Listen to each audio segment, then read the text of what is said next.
I made a grave mistake. The kind that cannot be fixed.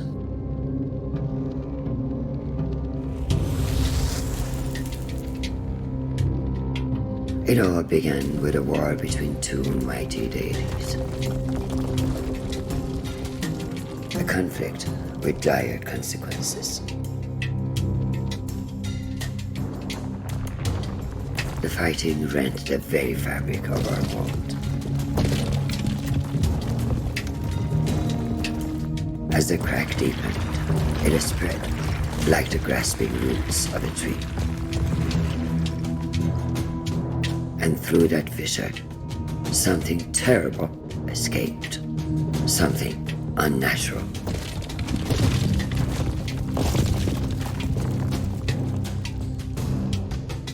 The destruction affected countless realms, many beyond our knowledge.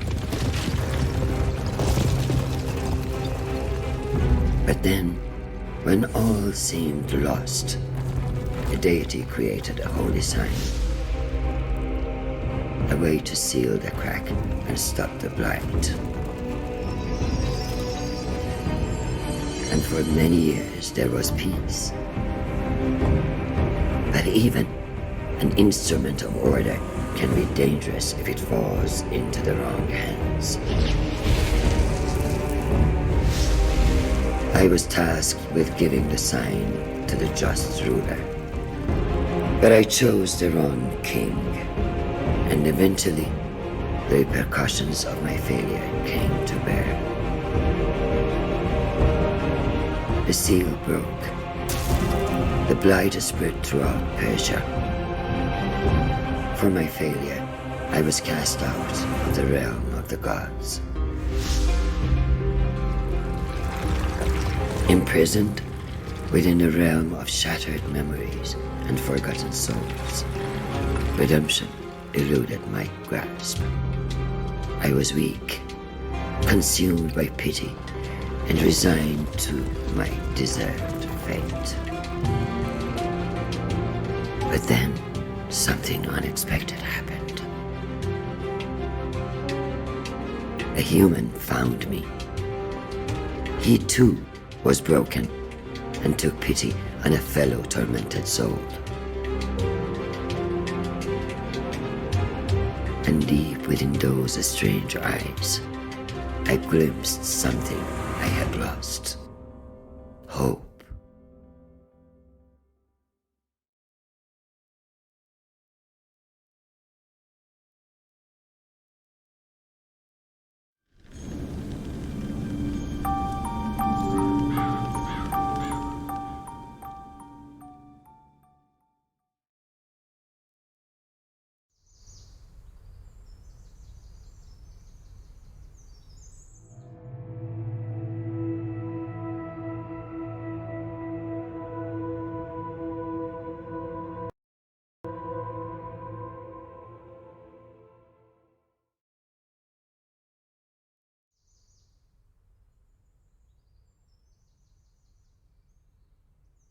Slowly, like the morning sun clambering over the horizon, consciousness came. He opened his eyes.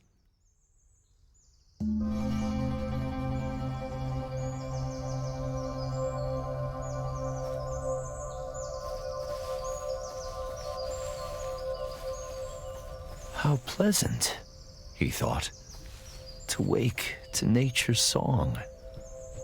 But something was not right. The song was out of tune.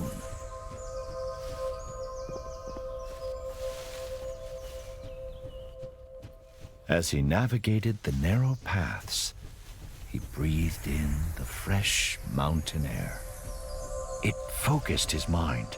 Questions bobbed to the surface, like apples in water. How did I come to be here? He asked himself. No, that's not the right question, nor is where I'm going. A single terrible realization crystallized in his fogged mind. I don't know who I am.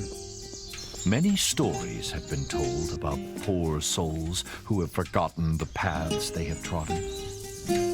But there is more to this tale.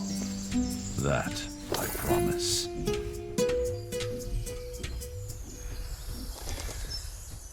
The soft glow of the man's lantern fell on an exotic bird, a hoopoe. The recognition heartened him. Perhaps the bird would lead to further revelations. He followed the hoopoe on instinct. Its beautiful trail fanned the flame of hope.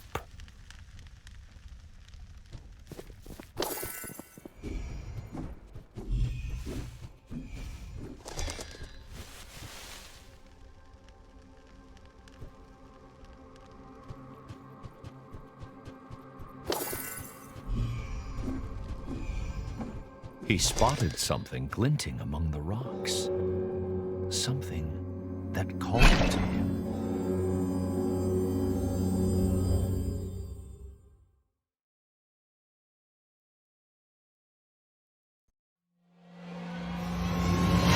All he did was pull that hatchet out of the stone. A simple act with a remarkable outcome. The Revelations realm. There was no way back. Whatever this mysterious place was, he had to push on. The weight of the hatchets in his hands brought some comfort as he journeyed deeper.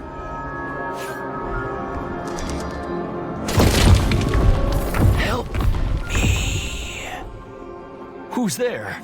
The man called, his voice muffled by the thick, static air. Please, help! Where are you? No answer. He then felt despair, the kind that only the truly alone know. But he was mistaken. There was another in this ethereal place. The tree was alive, but bound tight by otherworldly rocks and glowing tentacles. The blades of the man's hatchets were sharp.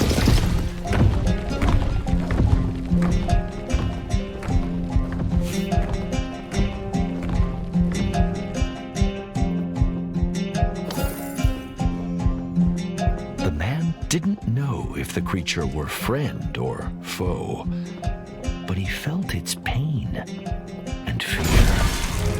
It mirrored his own.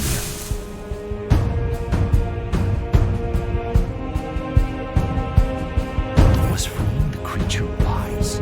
The man did not know, but empathy overrode his rational misgivings.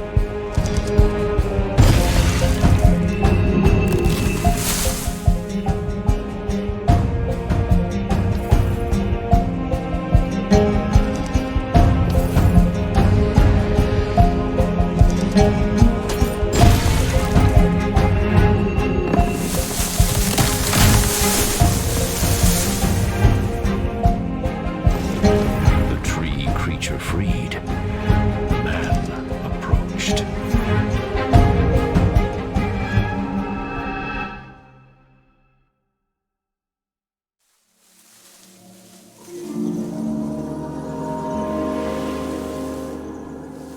What happened?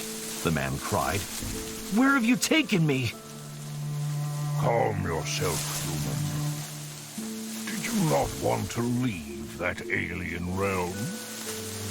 The tree leaned closer and introduced himself as Allseeds, a pomegranate tree. I don't know who I am, the man said. Allseeds pondered. Others like me have been afflicted by a sickness. Help them, and I will return the favor. Allseeds told the man to look for talisman stones, strange rocks protruding from the ground. Destroying the talisman stones would free his kind. Then, the mighty tree extended a great branch outwards, pointing east. Unearth the Canot Gate to find the path forward, to find yourself. If you help my kind, All seeds rumbled. I will return the good deed.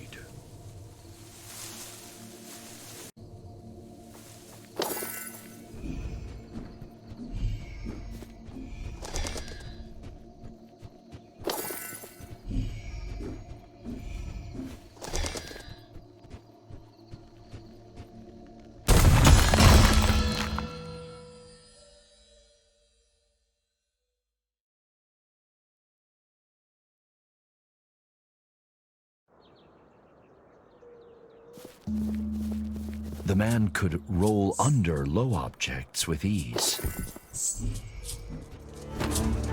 As he ran, the man mulled Allseed's words. How will rescuing the tree's kin help me recover my memory? He wondered.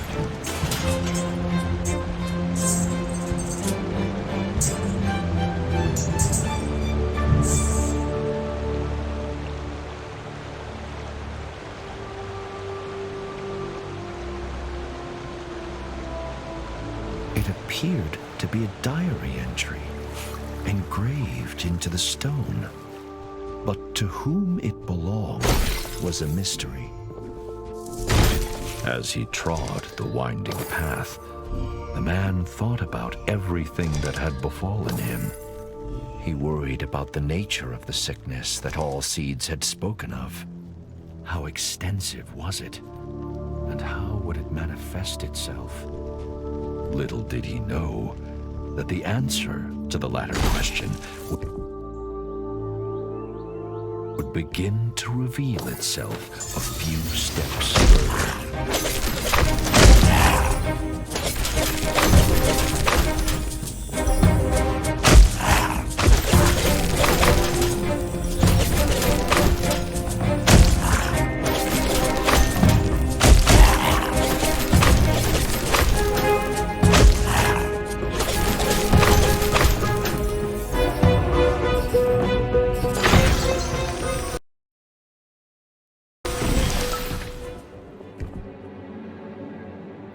This must be one of Allseed's trees, the man thought, breathing hard after his encounter.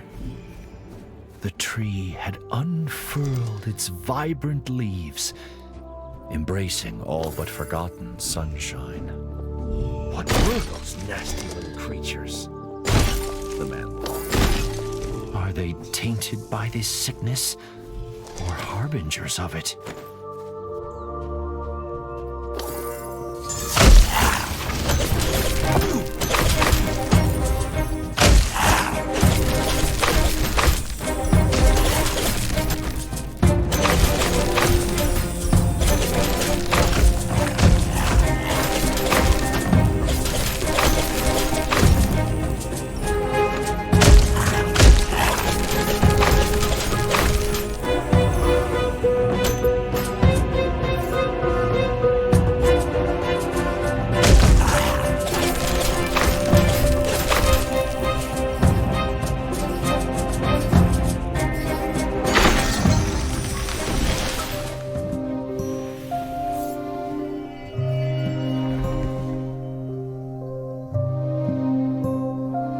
As the second of Allseed's kin was released, night cast its veil over the land.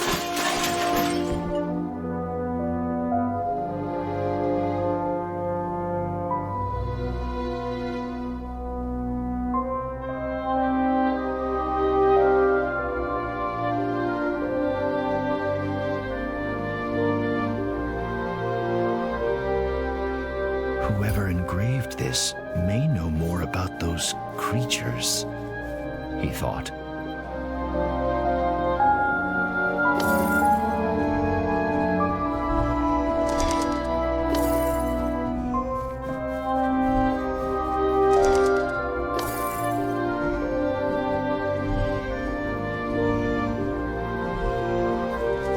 Alcides was right. There is a sickness afflicting nature. The talisman stones must be at the heart of it. But where did they come from? Were those swarming creatures defending them?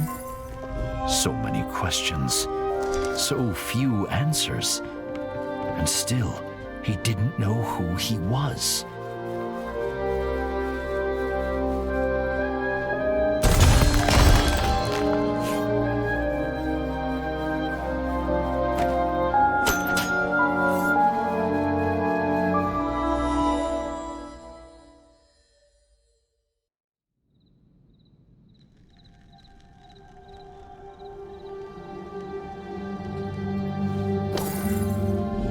Alcides was asleep. A huge pomegranate hung from a branch.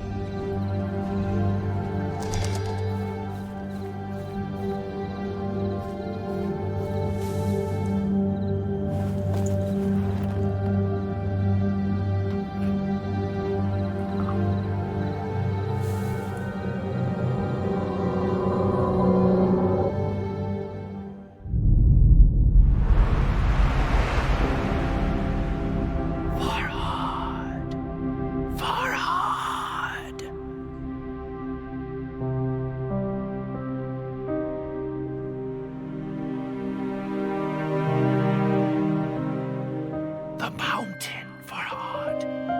You must dig. I need you here.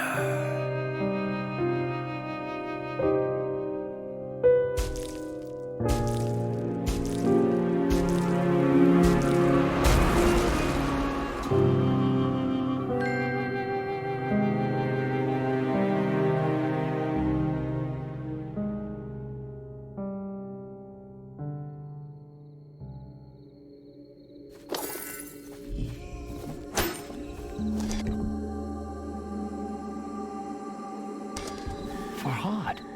My name is Farhad. But who was that pained woman? And why did she ask what she did?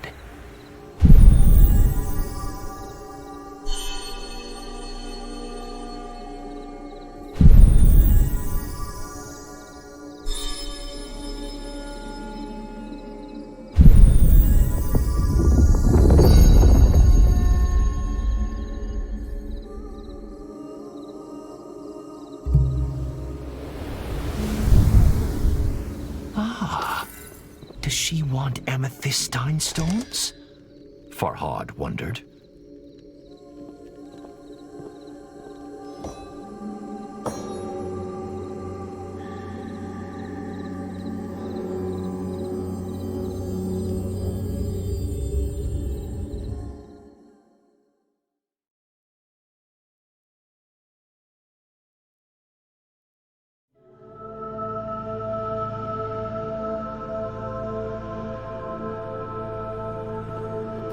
Farhad found himself in the celestial revelations realm once more.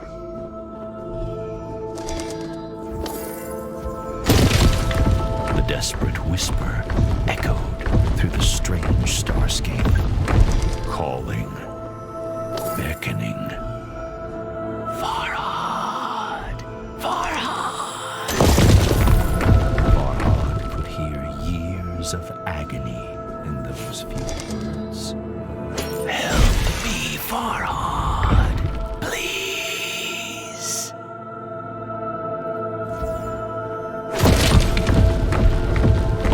Show yourself, Farhad called into the twinkling black. Where are you? But if he was heard, the whisper didn't say.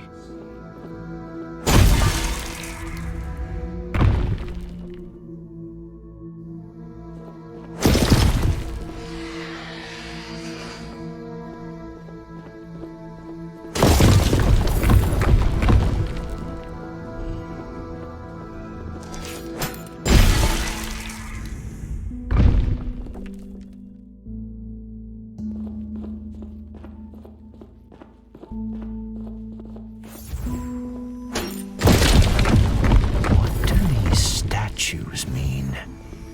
He wondered. One was of the mysterious woman in his hazy memory.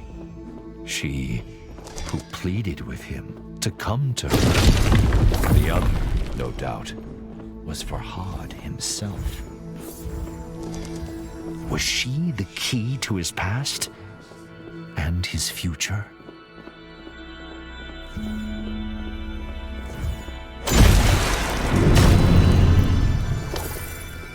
As the statue brought down its hatchet, the white liquid flowed.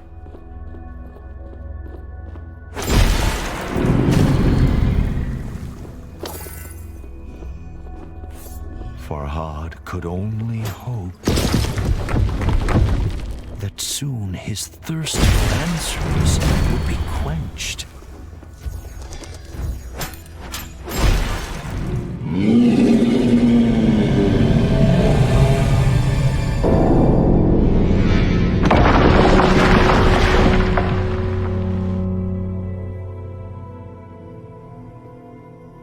The din of the fallen bell shocked Farhad, but the guttural roar of some unseen creature terrified him far more.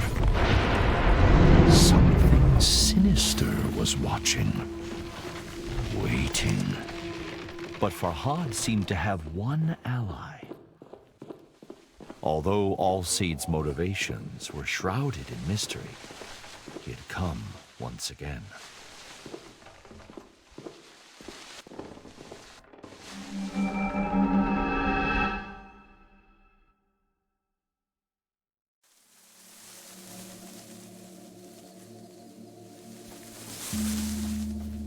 What do you know of that place? Farhad asked Allseeds. A shiver passed through the tree's branches. It is the realm of lost memories and forgotten souls. When I bit the pomegranate, Farhad said, I had a vision. I was engraving, sculpting. Is that what I do? Am I a sculptor? Allseeds pondered. I cannot say, but memories can be hewn from stone. Consider that. More of my kind are trapped. If you can help them, perhaps I can provide answers. Farhad turned to leave, but Allseeds held out a gnarled palm. Be warned, though, human, The great tree said. A fearsome monster, a thief, lurks in the Revelations realm. Bistun is its name, after the mountain on which you now stand. Keep away from it if you wish to live long enough to uncover the truth.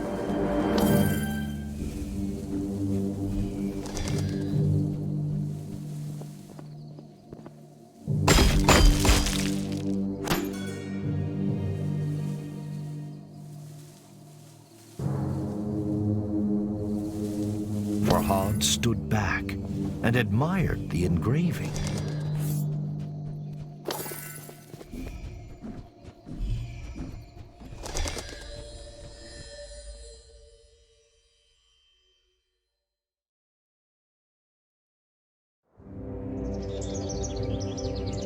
Despite Allseed's warning, Farhad felt the seed of hope taking root in his breast. Although the path behind and before him was shrouded in darkness, now there was light enough to see his feet. Allseeds had proven that it could help Farhad regain his memories. And although he didn't yet have all the answers, he had purpose. And what is anyone without purpose?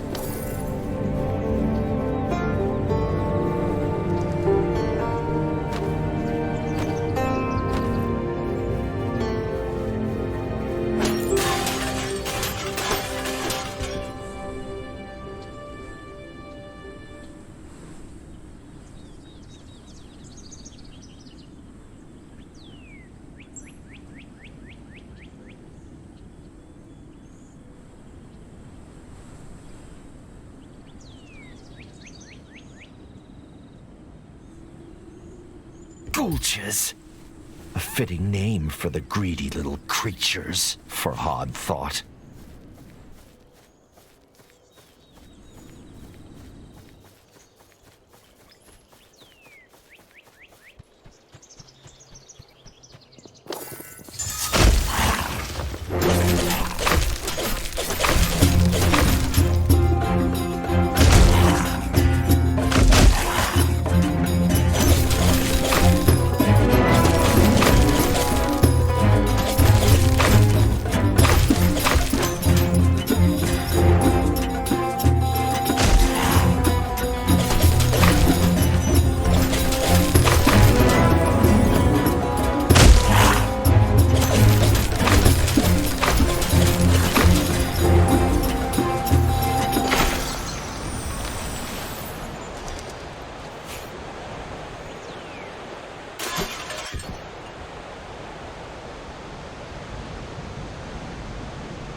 Anvil.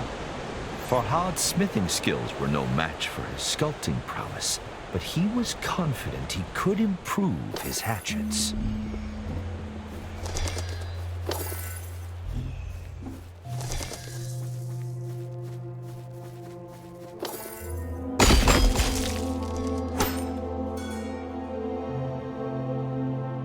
Farhad's thoughts never wandered far from the lady in his memories, but her face eluded his grasp.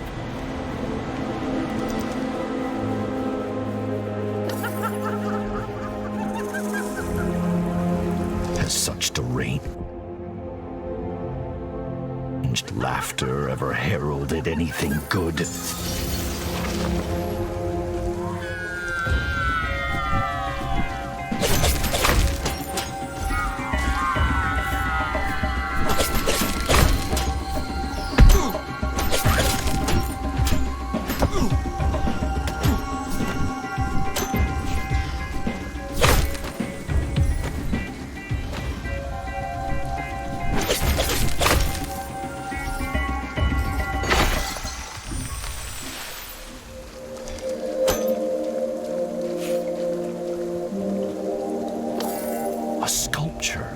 Farhad's attention. Amethystine stones protruded from its broken form.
Farhad realized that being light on his feet was the key to evading the Peri's projectiles.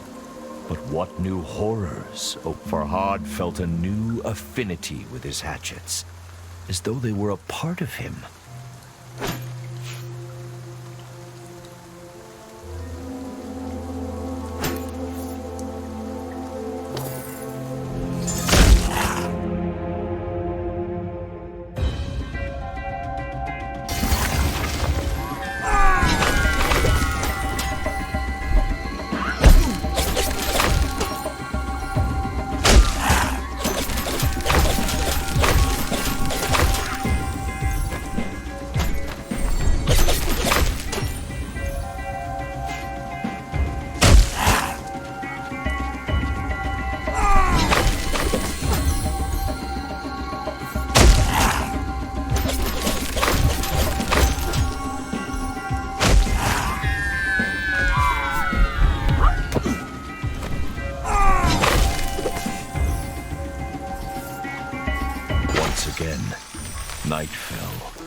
as the last tree was cured of the blight.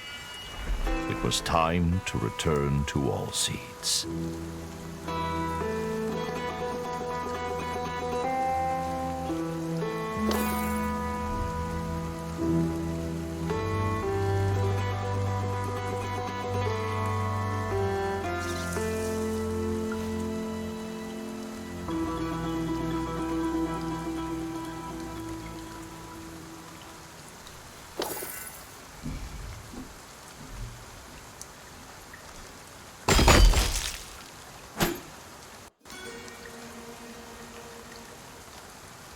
Deep down, Farhad knew who that huge hand belonged to. Bistun, the ancient Div, had its grip on the world.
Farhad's heart felt ready to burst out of his chest.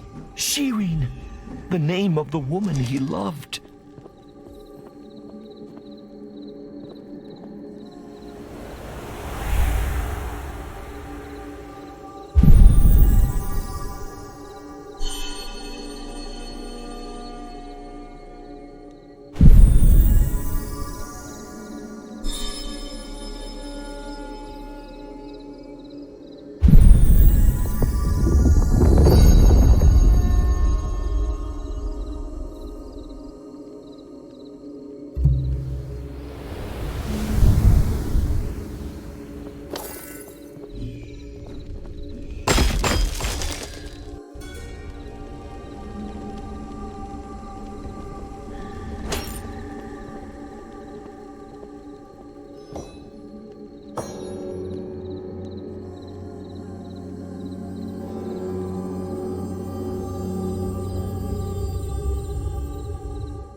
Silence hung thick in the ethereal air, as if God himself were holding his breath.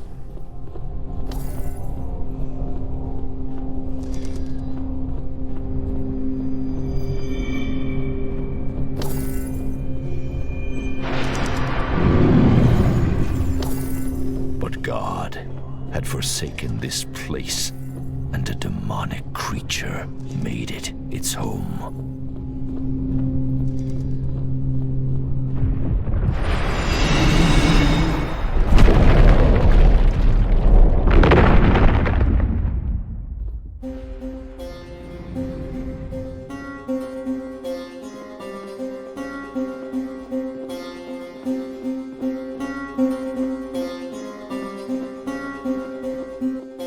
Something, perhaps the ominous roar, had activated the talisman stones. The Hooper, Farhad's thankless guide, was trapped.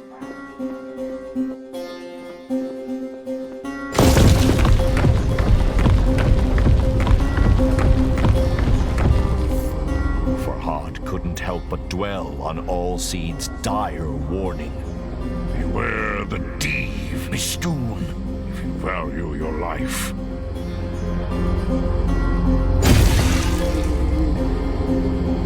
The poor bird was in grave danger.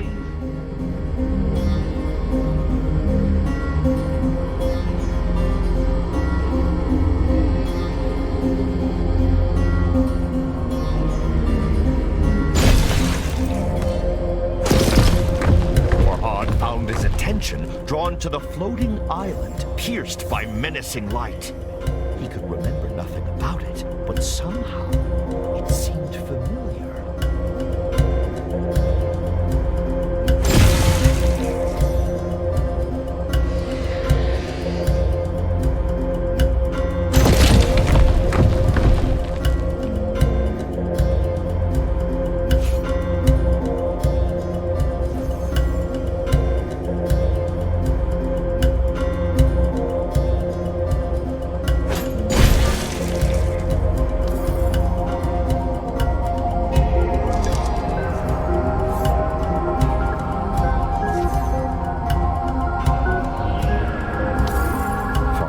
Freed the hoopoe, but flap as it might, it struggled to fly.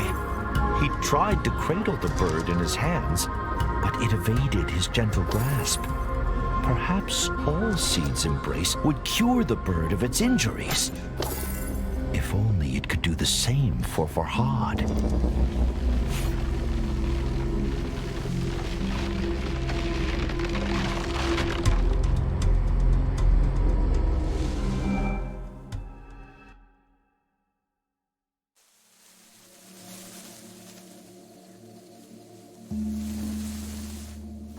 You should not return to that cursed place. Allseeds rumbled. Farhad shook his head. I must have answers, he said. I have to find Shirin. Allseeds sighed. A sound like the wind rustling through leaves.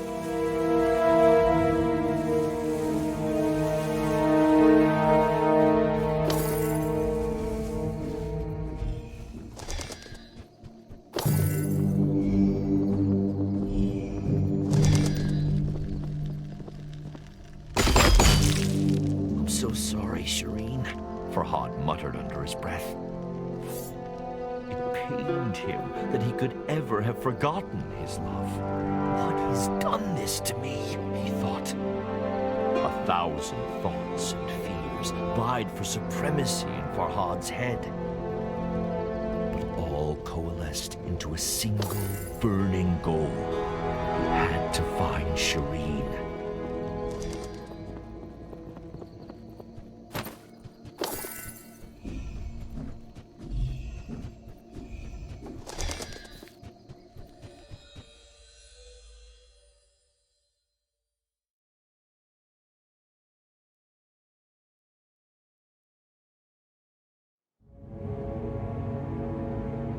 Thankfully, it seemed Allseeds had healed the hoopoe's wounds.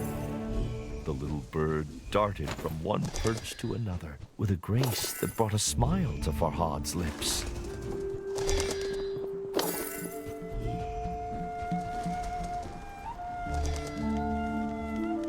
But it was the lukewarm smile of a troubled man. He couldn't stop thinking about the floating island, skewered by light in the Revelations realm.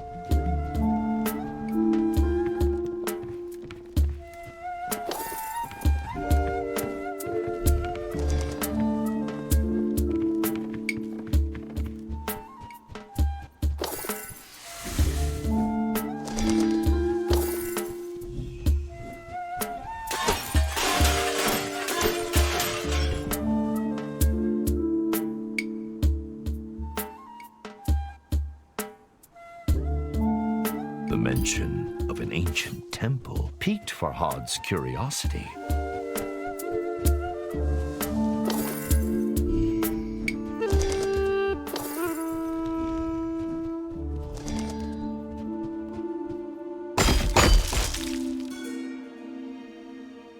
A reassuring warmth flooded through Farhad's body at the memory of Shirin's delicate face.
Another of those cursed arenas. Just how far had the blight spread?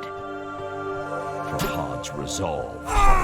If he didn't act, there may be no world left to recall.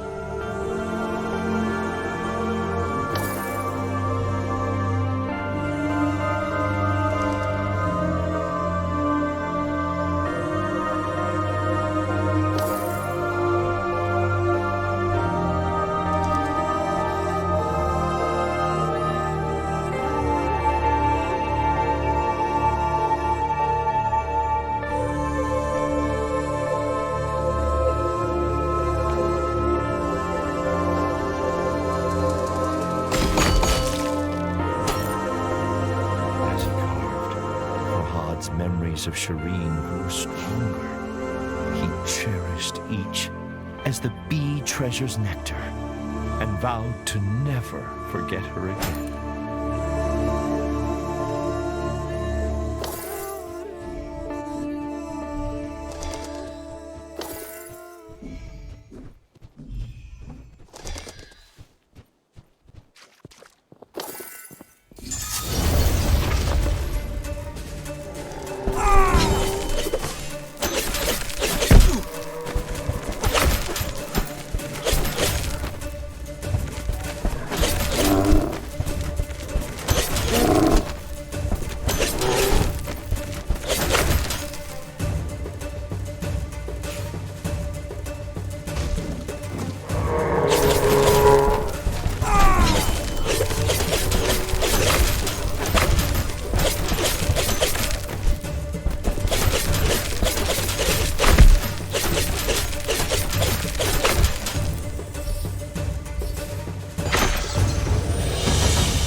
The enemies are growing in might and stature, Farhad realized. The blight must be worsening. His train of thought was interrupted. A sweet scent found its way to him on the gentle breeze. It seemed to be coming from the temple ruins.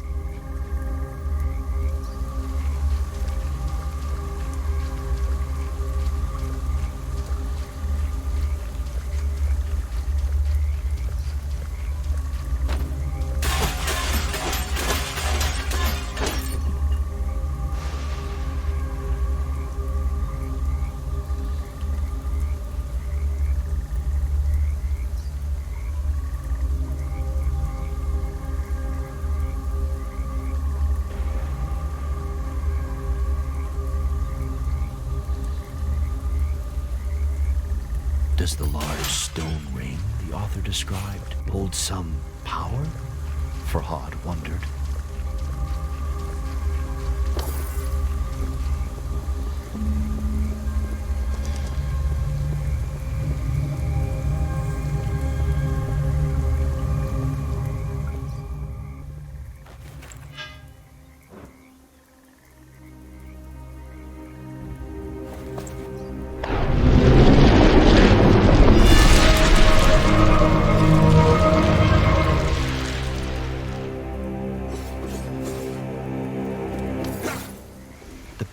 axe's handle was carved from the fragrant branch of a pomegranate tree. Have I used this before? Farhad wondered. The feel of the pickaxe in his strong hand suggested the answer.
Building a canal to bring milk to her door was no easy task, but one Farhad would do again in a heartbeat.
Farhad sucked in deep breaths to recover his energy. But despite his exertions, he realized he was humming the broken notes of some long-forgotten song.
adrenaline whirl, not formed in Farhad's stomach. Those were royal soldiers, he thought, but they seemed mindless. Could the sickness affecting nature have spread to humans too? The notion struck Farhad with fear.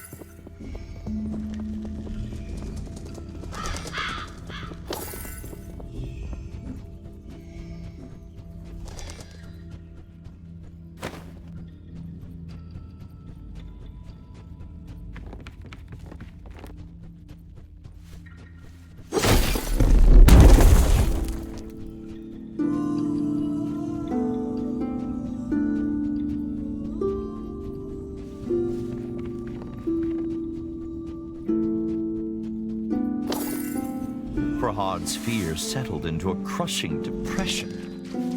Wherever he went, he encountered only forgotten destruction, like a battlefield long after the fighting has ended.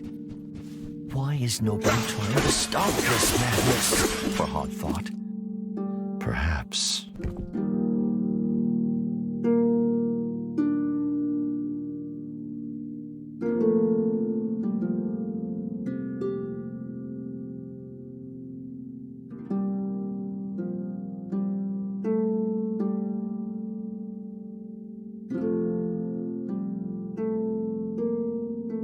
A smile touched Farhad's lips, for he was well acquainted with those wondrous trees.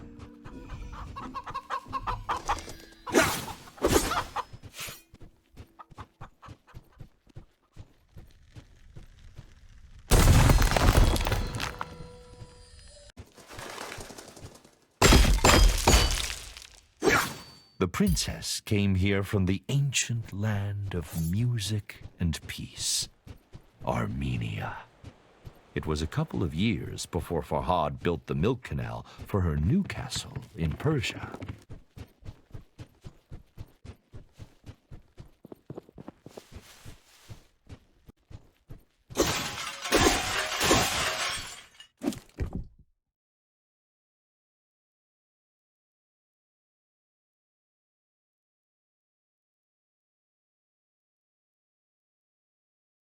Something about the name Garibon Vars sent a shudder through Farhad. But why? He could not remember.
Farhad recalled why the little hoopoe had been with him since he awoke. But what of the other prisoners? He wondered.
Allseed's stern warning sharpened Farhad's senses as he entered the Revelations realm once more.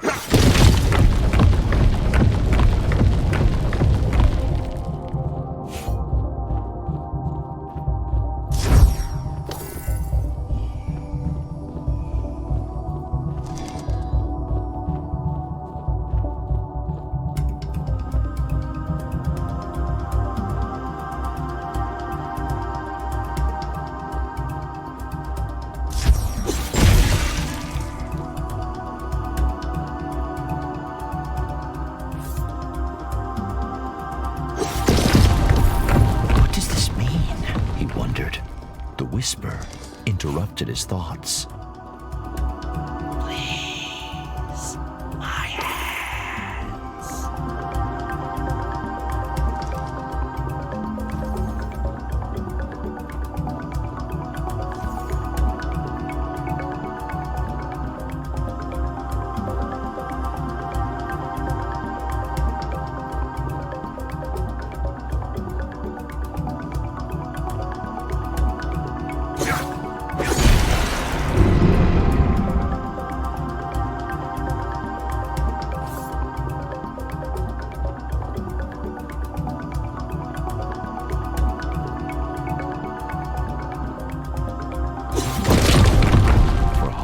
Swallowed a lump in his throat. He could feel eyes upon him.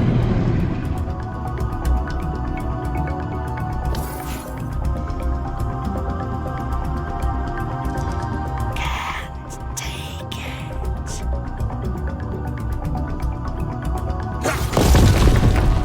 He was nearing the imprisoned Whisper.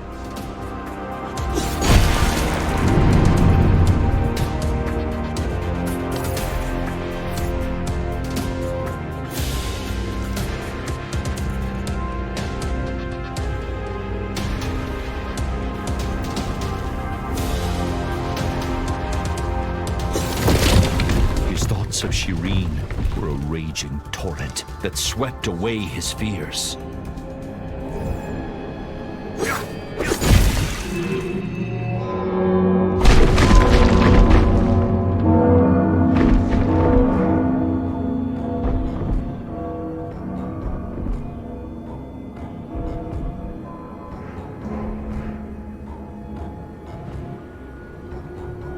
Amidst the pealing bells, Bistun's roars grew louder, closer.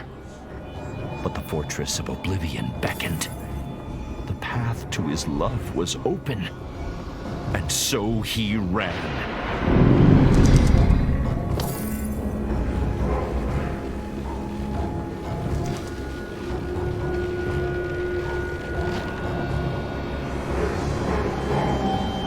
What did I say? Allseed growled. We must leave now! But the Whisper! She needs my help! Farhad pleaded. Allseed scowled. Anyone in that infernal place is already... The great tree broke off. Time had run out.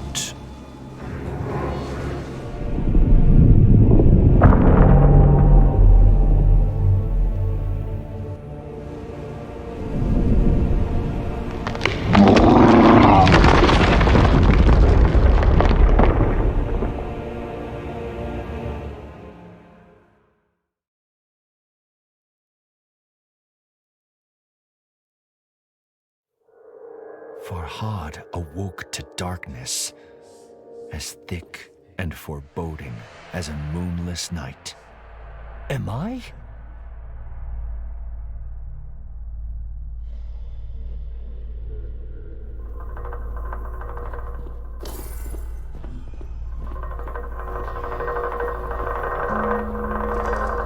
No.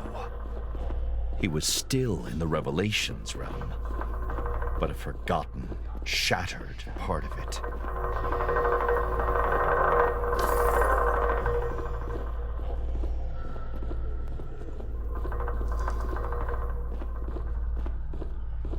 The memory of Bistun's terrifying appearance sent a shiver down Farhad's spine. Little wonder they named a mountain after him. I have to find Allseeds and leave here. He clenched his fists and cursed his stubbornness. I should have listened, he muttered. Allseeds was right. And now, he feared he would pay the price for his obstinacy. I have failed you, my love, he whispered into the darkness.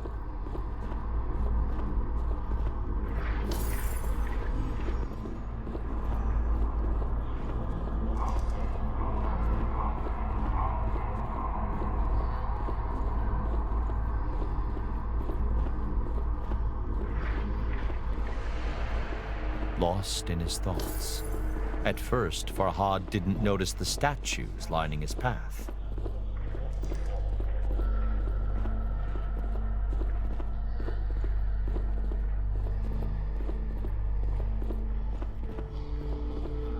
Each depicted Farhad battling the enemies he had fought in the real world.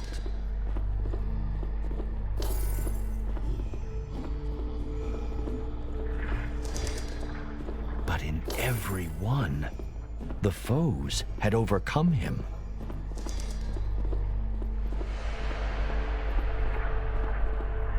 What does this mean? He thought. Who sculpted statues of my demise? What cruelty is this? Farhad demanded of the lifeless statues, but they offered no answer.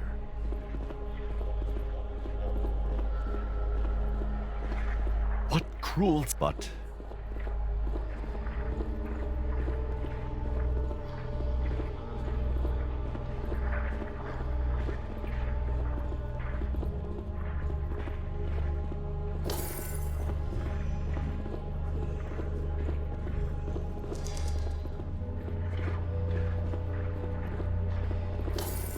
Farhad swallowed a lump in his throat. This one was unfamiliar.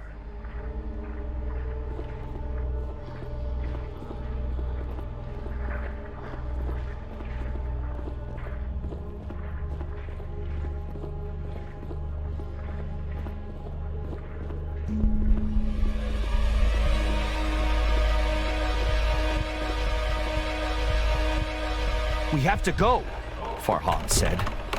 Allseeds smiled. His voice was thin, a breeze rustling through leaves. To kill mountain must build new.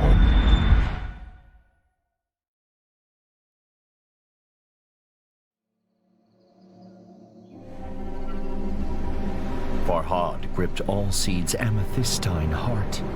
Tears stung his eyes. He sacrificed himself to send me back, he realized. One last time. Bistun's mighty fingers had snuffed out the candle of hope. A great weariness overcame Farhad. He needed to rest, close his eyes. And what better place than beside the statue of the woman he had failed?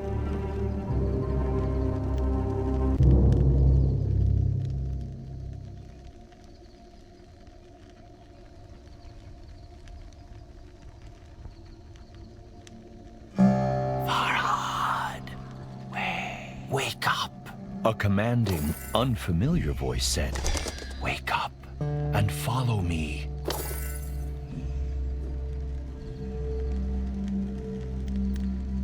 Who said that? Farhad wondered. And why has the hoopoe taken Allseeds' heart?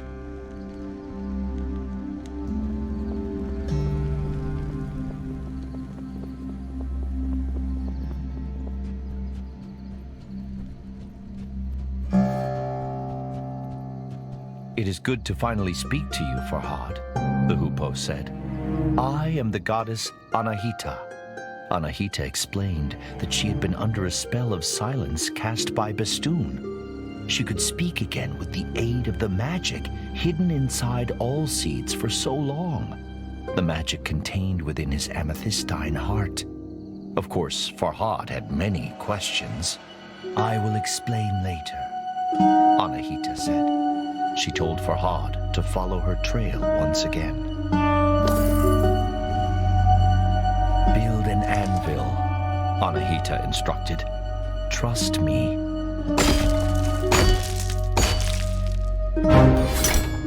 Now, he could change his weapon at will. "Come, time is short," Anahita said. "We will talk on the way."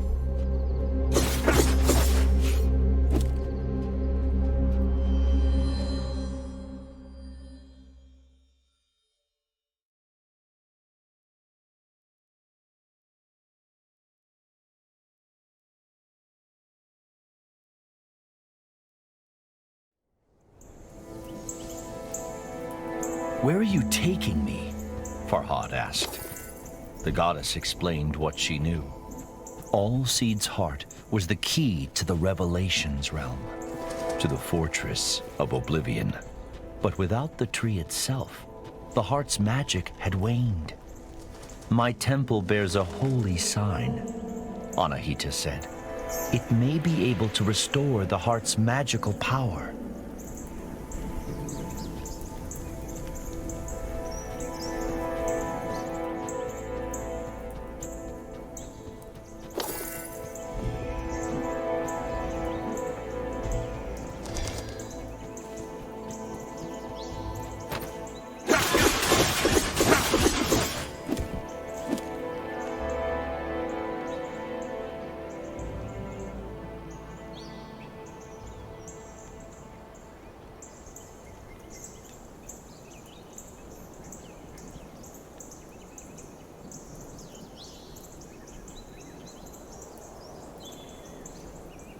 "Have you seen the World Pillar?"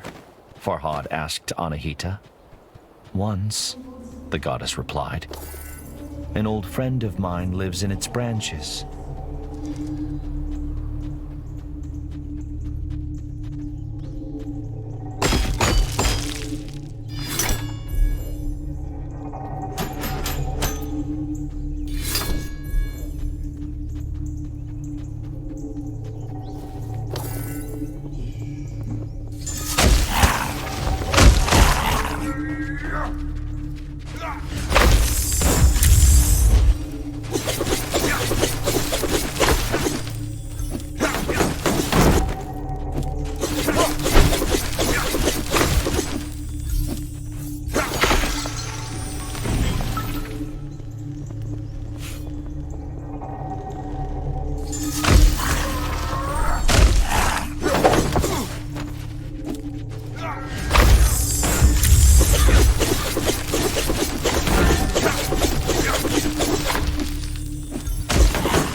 Goddess of? Farhad asked. "And why are you helping me?" Anahita ruffled her feathers. "I'm a guardian, the protector of women. I'm helping you to atone for my past mistakes." With that, she fell silent and would not explain further.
Of course, Farhad knew how it felt to forget everything, but to be the one forgotten, that was a new breed of torture.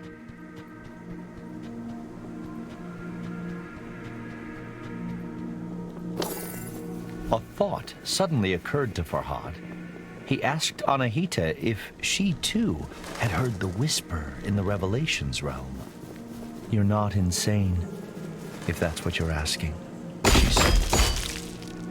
"Do you recall the moment you fell in love?"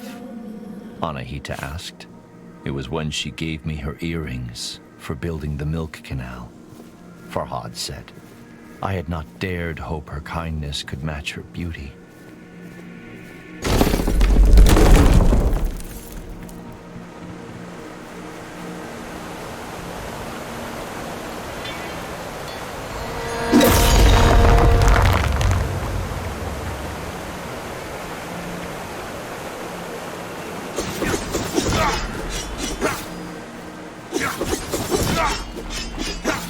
"Why were you in the Dark Realm?" Farhad asked Anahita. "I sought the source of the whispers," she replied. "Once there were many, but they all faded away. All save one. The Div captured me before I could enter the fortress," Anahita said. "I became trapped as a hoopoe, unable to speak."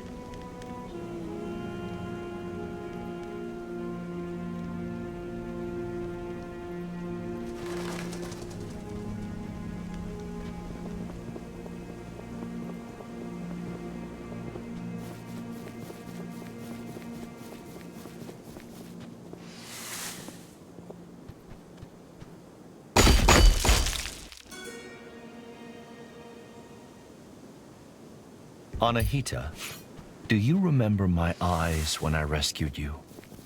Farhad asked. "They glowed," the goddess said. "Something stirred within you. I guided you away from the darkness, away from oblivion."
Different ones, Farhad thought. If only I had Anahita's wings.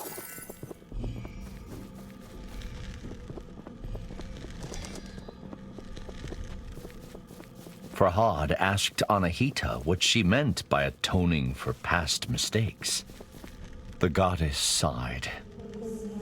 "I was tasked with giving the holy sign to the just ruler. I gave it to the wrong person. Chaos spread through Persia. I was cast out."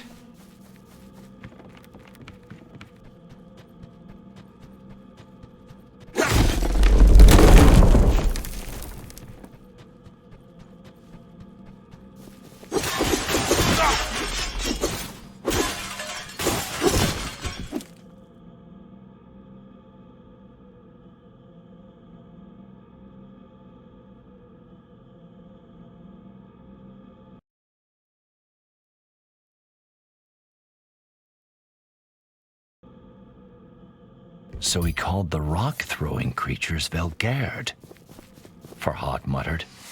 Anahita squawked. Yes, irksome cowards.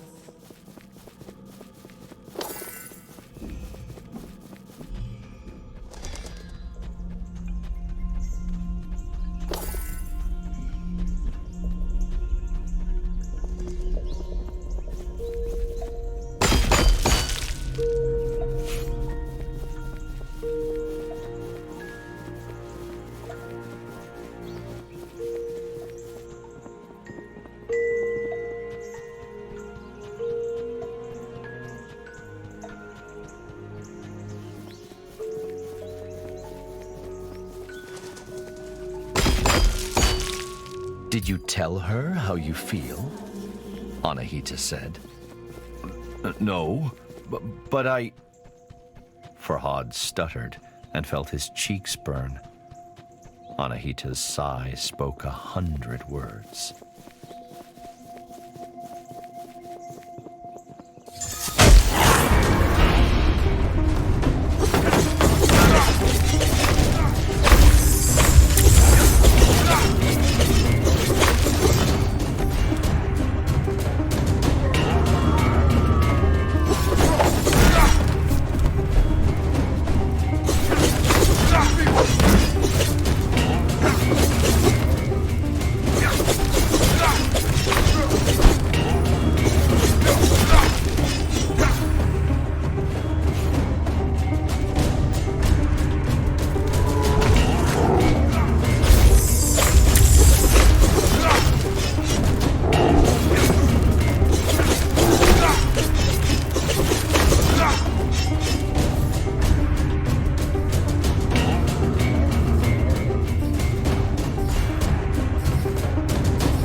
Many would not even try. I'm sorry that you were cast out, Anahita, Farhad said. You have nothing to be sorry about, the goddess replied, but I appreciate the sentiment. I was defenseless. I had nothing until Allseeds gave me a branch and I built a weapon. The pickaxe, Farhad surmised. It is yours. Anahita shook her head. No, it is yours.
giant creature, Farhad said. A guardian Div, Anahita replied. come. We must be close to my temple now.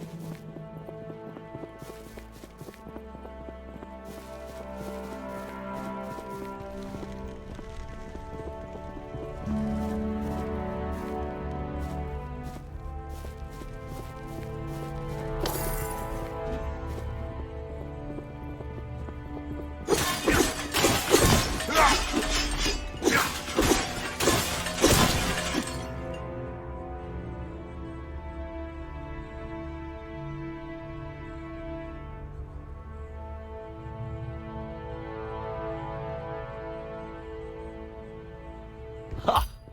Pomegranates! Perhaps all seeds came from the world pillar, Farhad mused.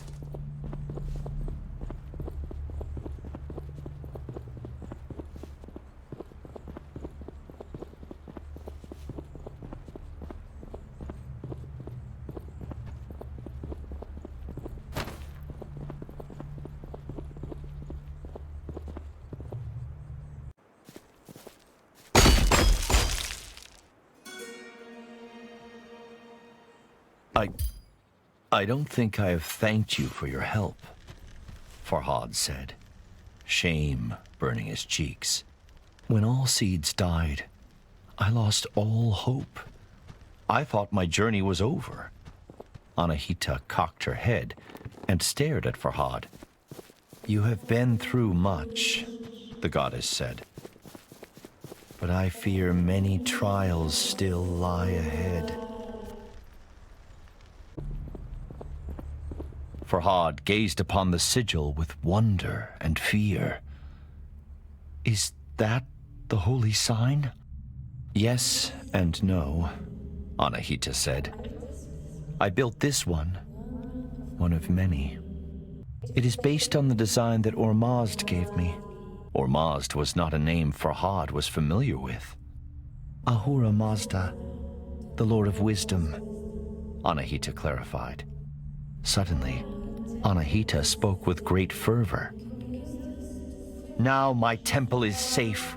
We can use this to finish what we started.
Farhad refused to acknowledge what he had seen.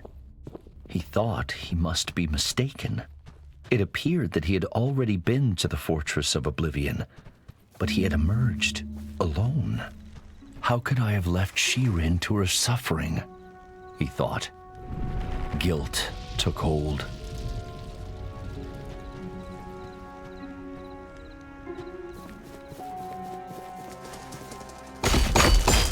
Wisdom to rival her beauty, Anahita said. She knows to seek help from a higher power. A life is a daunting prospect, the goddess continued, if one does not share one's troubles with others. Wisdom to rival her beauty, Anahita said. She knows to seek help from a higher power. A life is a daunting...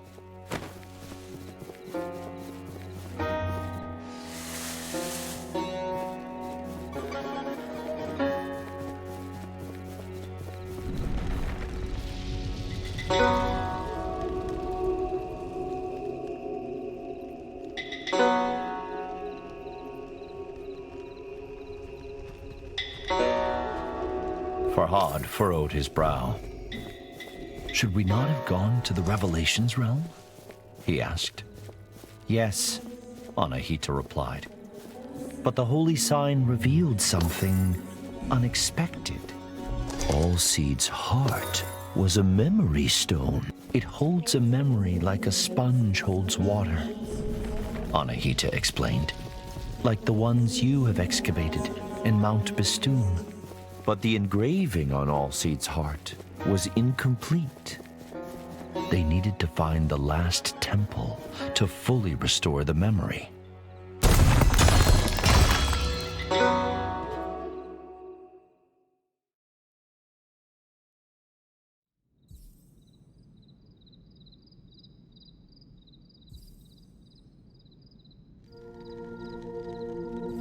What do you know about these memory stones? Farhad asked. Better I show you, Anahita said. With great trepidation, Farhad took his pickaxe to Mount Bistun once again.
And then, the goddess spoke a word beyond Farhad's understanding.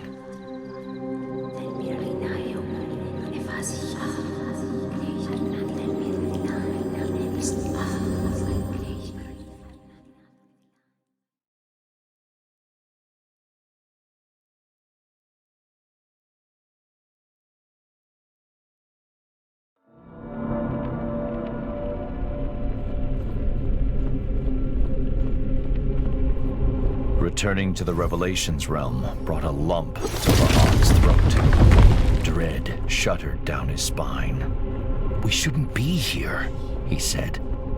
The Div, Bistun, it will... It cannot hurt us, Anahita interrupted. Trust me.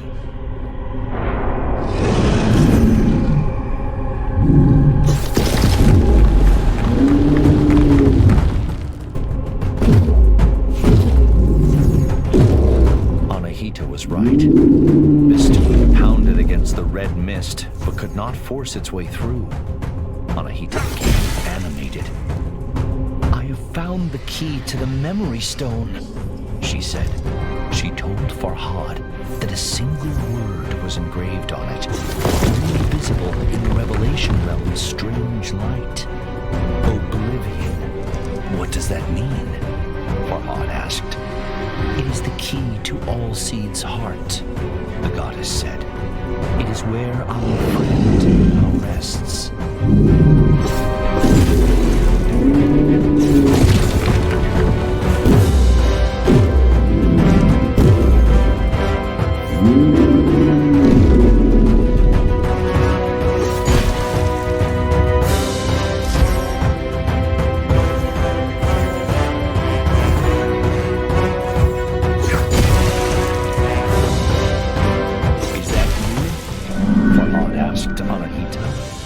Anahita's voice was quiet and strained.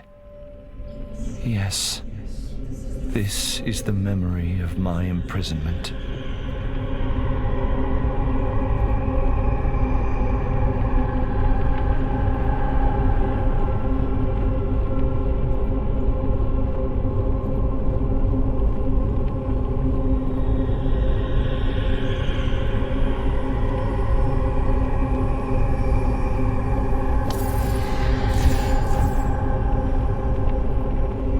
The engraving featured 3 people. On the right was Anahita in human form. On the left, Farhad's love, Shirin. But who is the man in the middle? Farhad asked. Anahita sighed. My greatest mistake.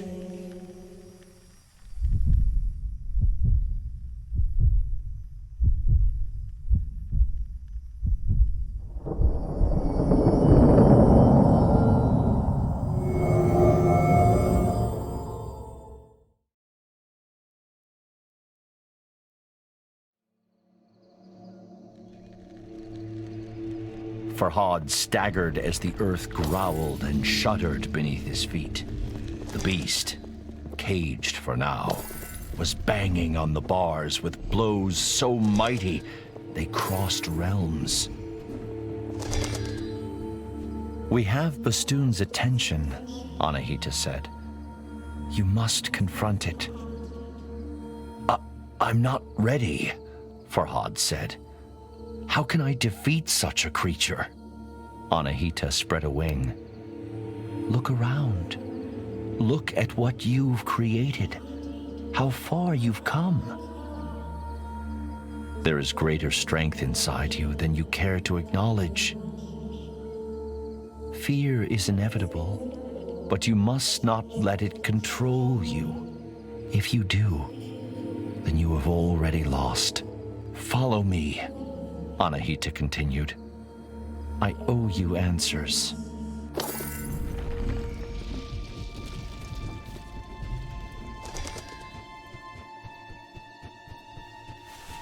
He is my great mistake, Anahita said. I chose him, and I chose poorly. How does this help me defeat Bistun? Farhad asked. Anahita sighed. You still have much to learn, human. Patience, for one. Everything has a weakness, the goddess said. Humans, Div, even gods. But before Anahita could say what Bistun's weakness was, she told Farhad they first had to address his.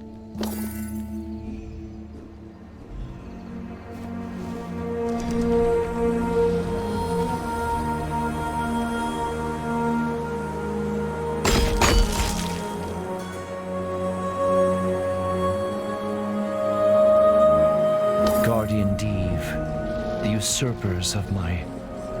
Anahita trailed off. Wait, someone is nearby.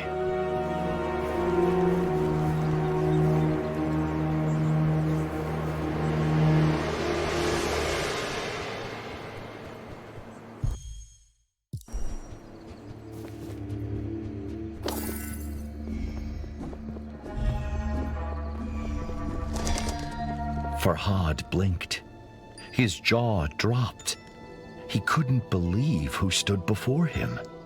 She was more graceful than a swan, more beautiful than a moonlit lake.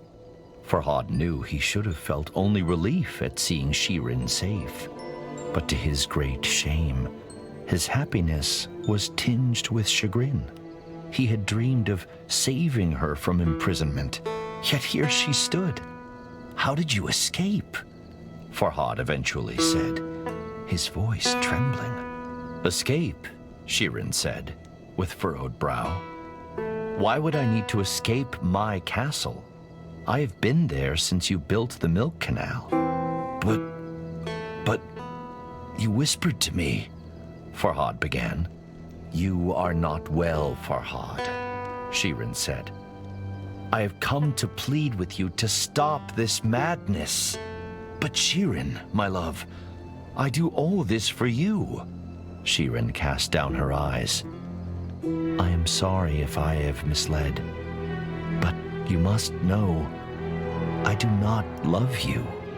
With those words, the bottom dropped out of Farhad's world. But he had no time to brood.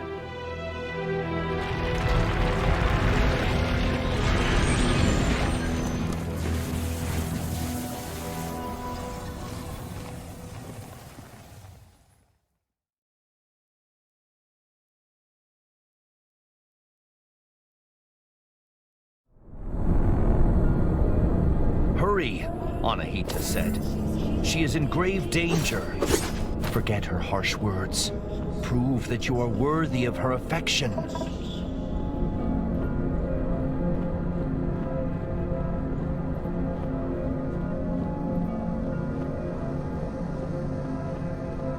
And though Farhad was frightened, his mind racing, he knew what had to be done.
Her small eyes brimming with sorrow, Anahita caught Farhad's despairing stare. Save her, the goddess said. Do not make a mistake as grave as mine.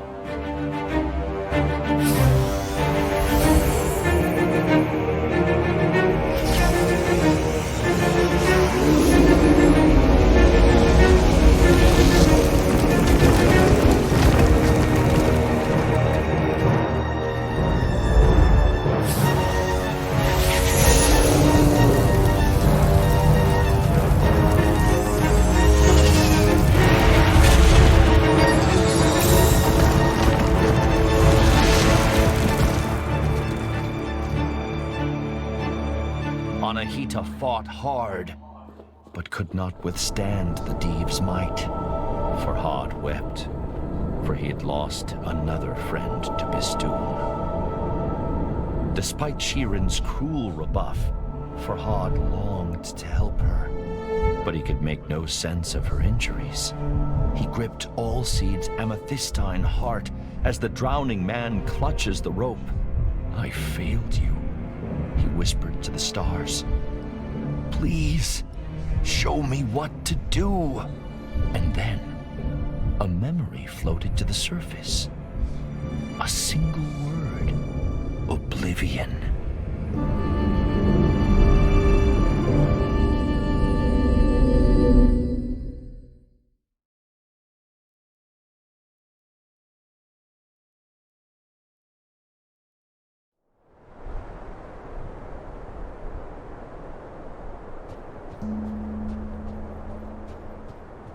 Don't give up, Farhad pleaded. Stay with me. Farhad cradled her in his arms, as if she were made of porcelain. And he saw something wonderful, the slight rise and fall of her chest.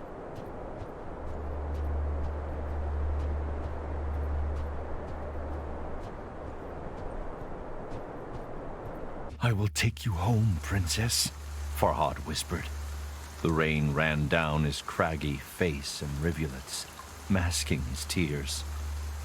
Perhaps you do not love me, he said, sobbing, but I fought a mountain for you, and I put trusting friends in harm's way. And selfish as it may be, I would do it all again.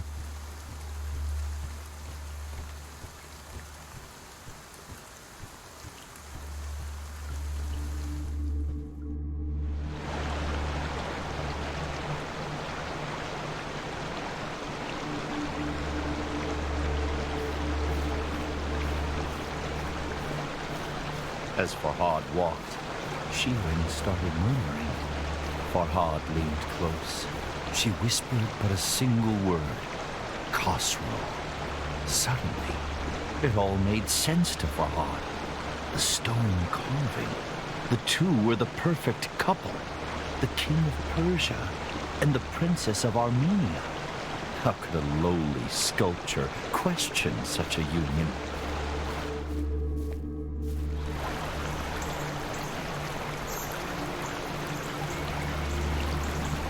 Suddenly, Farhad ground his teeth as a great fury washed over him. Not at Shirin, or even Khosrow, but at himself. What was I thinking? How could a princess love someone like me?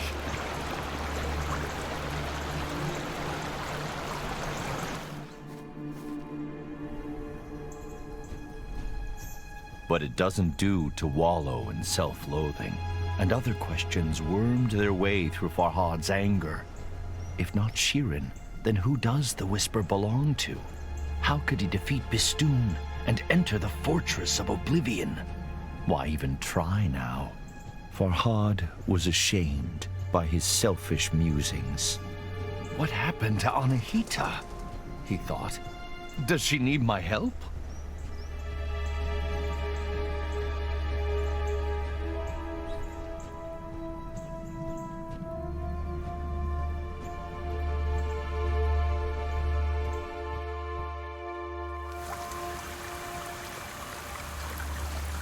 Lost in his wretched thoughts, Farhad nearly failed to notice something alarming. Shirin's dainty feet were turning gray.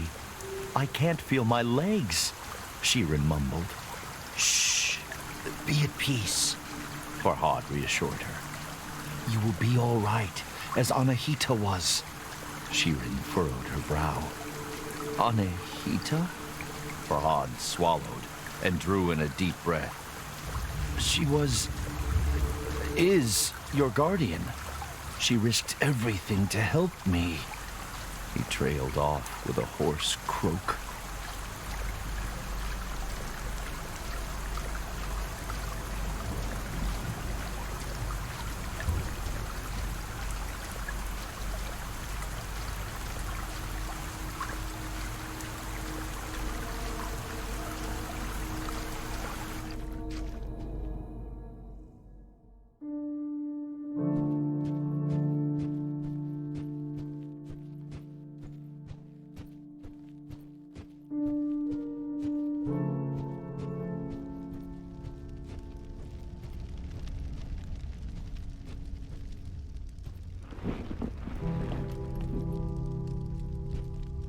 I should check the rift is still sealed, Farhad thought, recalling the memory stone.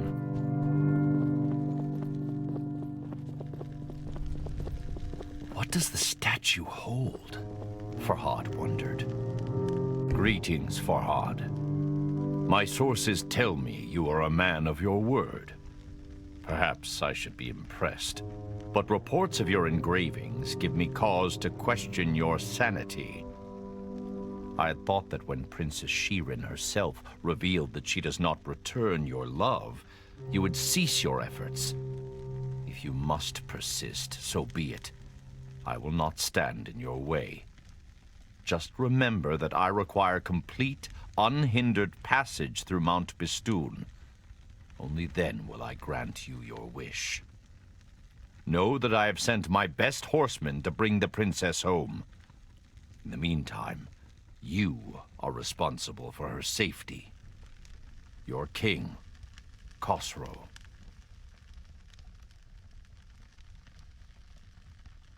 Something about Khosrow's tone set Farhad on edge. When the riders came, he decided to be absent.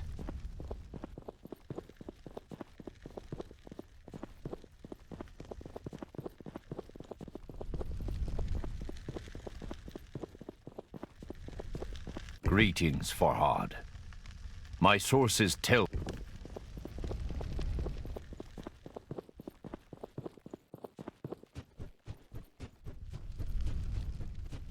My lady, Farhad began, forgive me.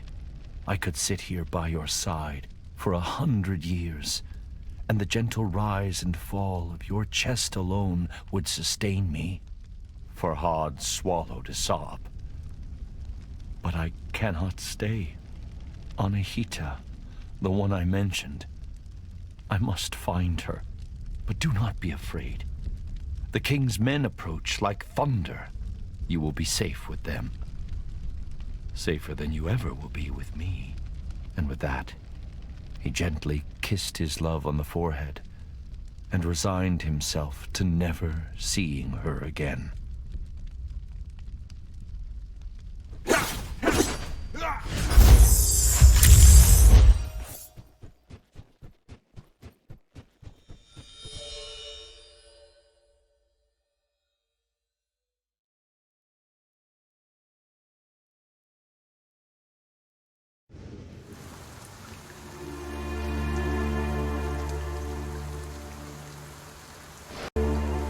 Princess Shirin traveled here alone. Farhad tried to reassure himself. Harm will not befall her. The choice was a difficult one, but Farhad could not abandon his friend. After all, both he and Shirin owed Anahita their lives. And while a broken heart may ache for years, death happens but once. Perhaps Anahita's last temple would suggest her whereabouts.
Khosrow's letter was condescending, haughty, oppressive. Shirin would no doubt be safe with the king, but at what cost?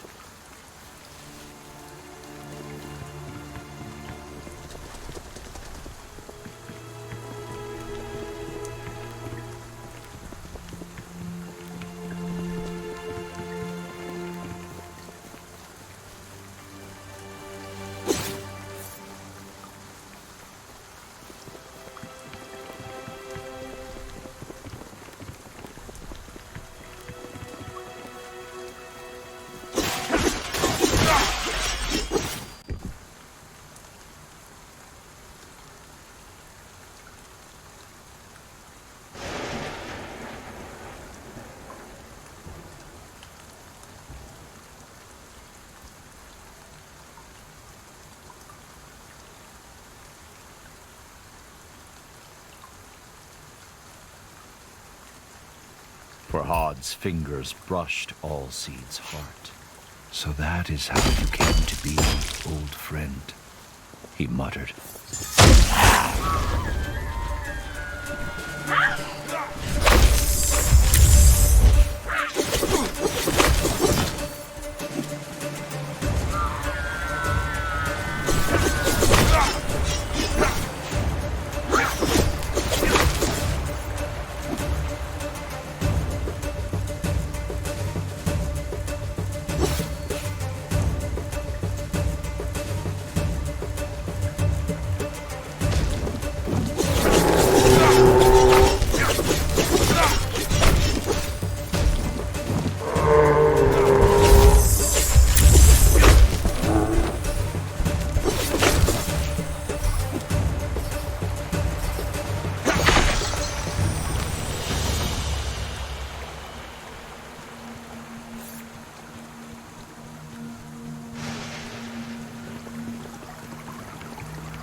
Farhad had failed to ring the giant bell in the battle against Bistun. If I had been able, he thought, perhaps Anahita would still be here.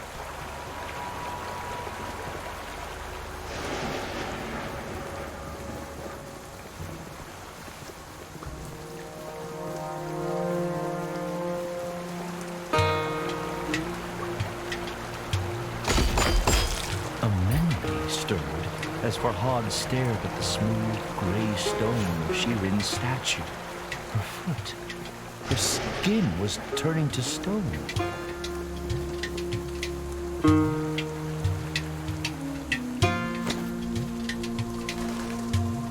Of course, Khosrow's letter had alluded to something else. An agreement between Farhad and the king. Why does he want passage through Mount Bistun? Farhad wondered. And what wish does he speak of? Could it be Shirin? The thought angered Farhad. The princess was not a prize to be awarded.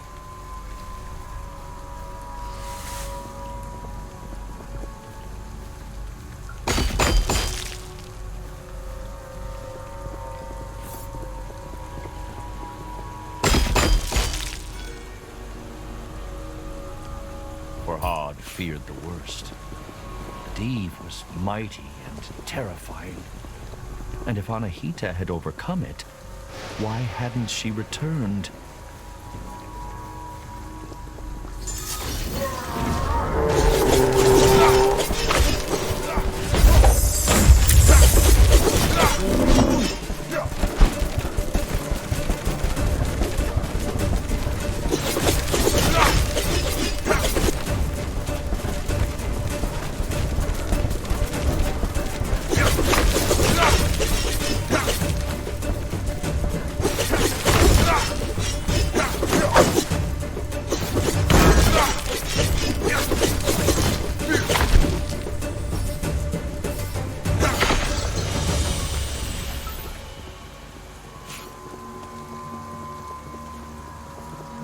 When night falls, I could return for this, Farhad thought. Khosrow was not the solution to Farhad's problems. Bistun caused the blight, and no Deve would bow to a king, no matter how powerful. She will be back in her castle now, Farhad tried to convince himself. Always would be behind her.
Fear battled within Farhad, but resolve overcame both. This time, he knew what had to be done. The stairs were clear. The path was back open.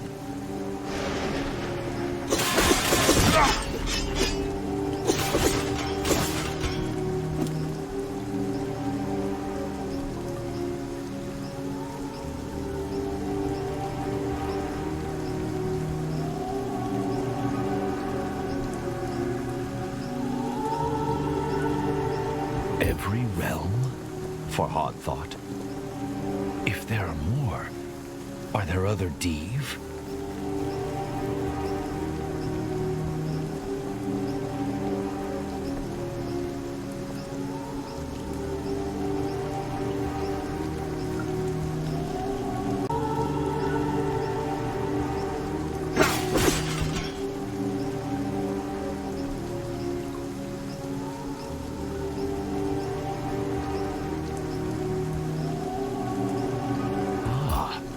So I'm not the only one to have entered the Revelations realm, Farhad thought with gladness.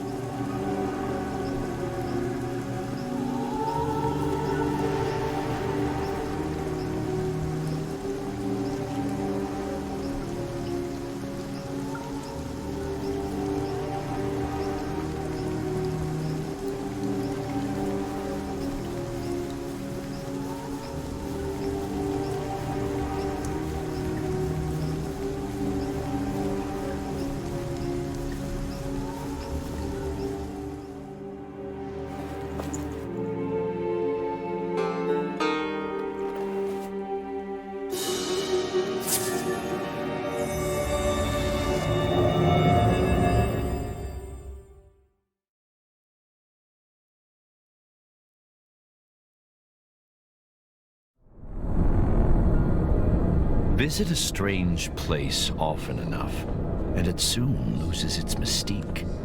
But this was the memory stored within all Seed's heart. A story Farhad needed to know.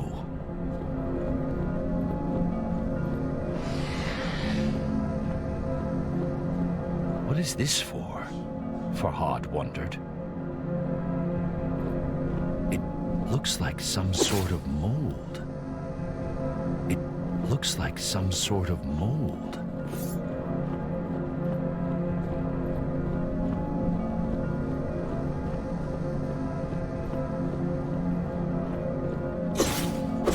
Talisman stone shattered. Molten iron flowed. Hot and angry. Farhad scoured his memories for all Seed's last words. To kill a mountain. Build something new. The mountain was clear, but build what?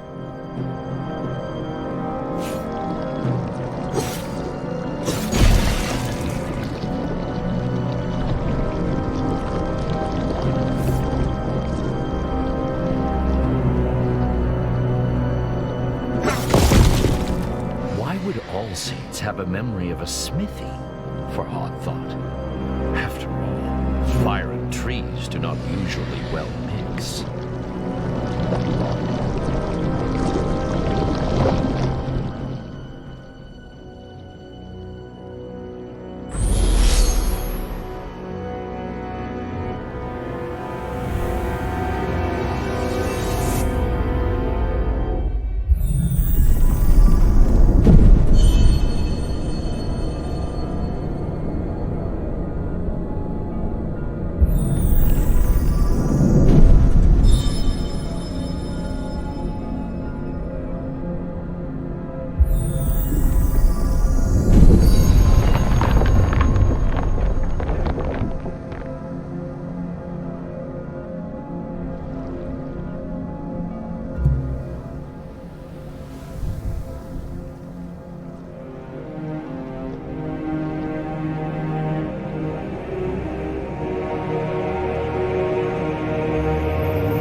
The sledgehammer was huge and heavy, but Farhad carried it with ease.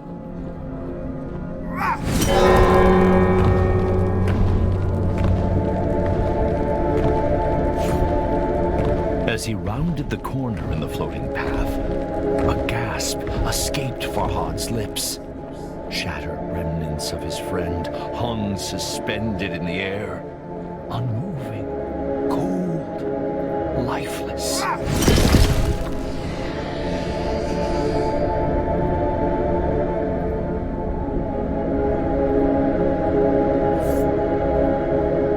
Do not ask for whom the bell tolls, Dave, Farhad shouted into the darkness. It tolls for thee!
mighty peal rent the air, sending Bistun crashing to the floor.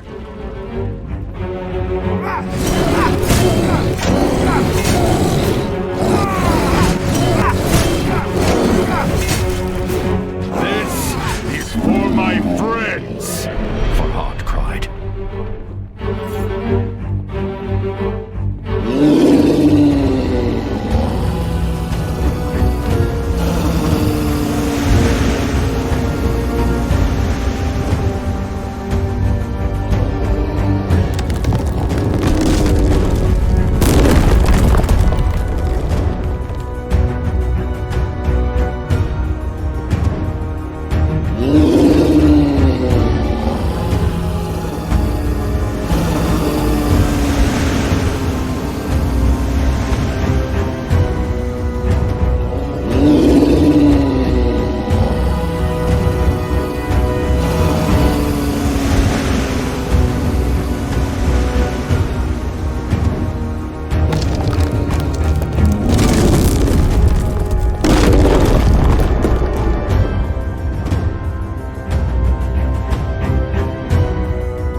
mighty blow, the Diev's crimson eye winked out.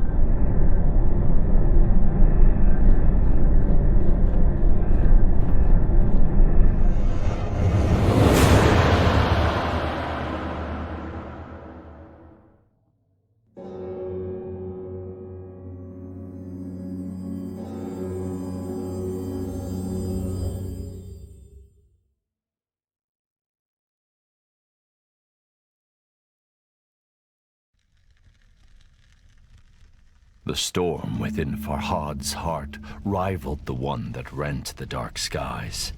Bistun was defeated, but at such cost.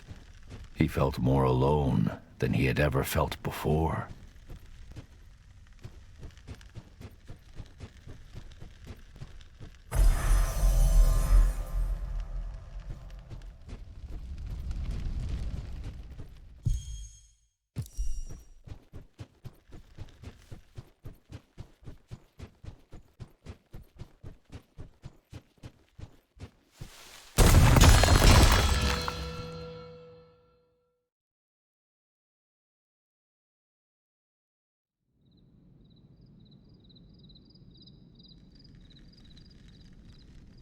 For the first time since he awoke on Mount Bistun, his path was clear, but he had no one to share the news with.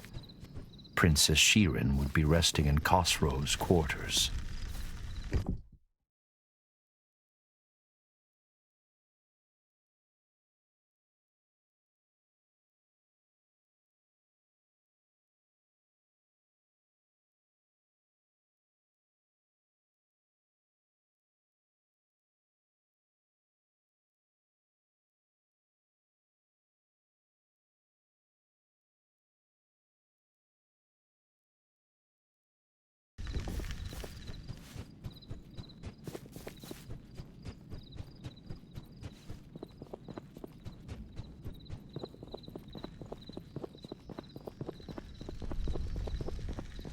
Farhad, what have you done? What vile sickness did you expose my love to? You have no reason to dig through the mountain any longer. Princess Shirin is dead. Your king, Khosrow.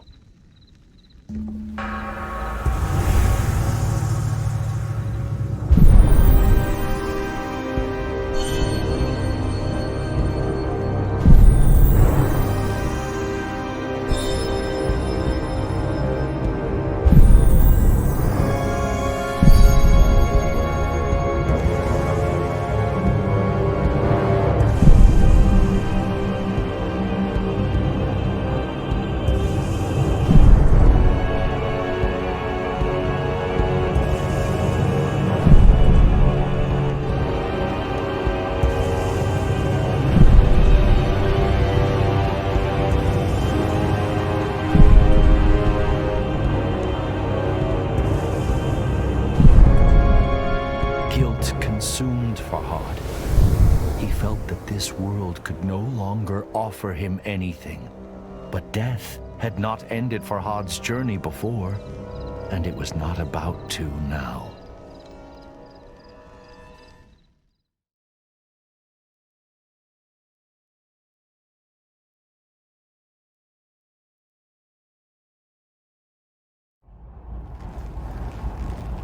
Instead, Farhad drew ever closer to answers. The final steps on the path laid out before him. The path that ended in the realm of forgotten memories. The fortress of oblivion awaited him. And Farhad thought of all those who had played their part in getting him here.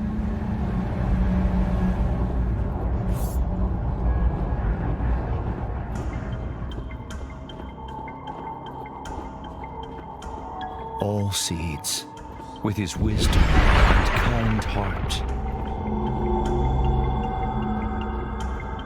Majestic Anahita, so dedicated to atoning for her greatest mistake.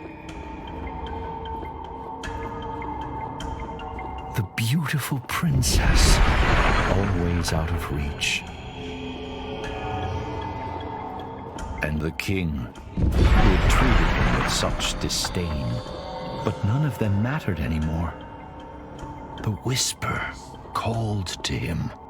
I called to him.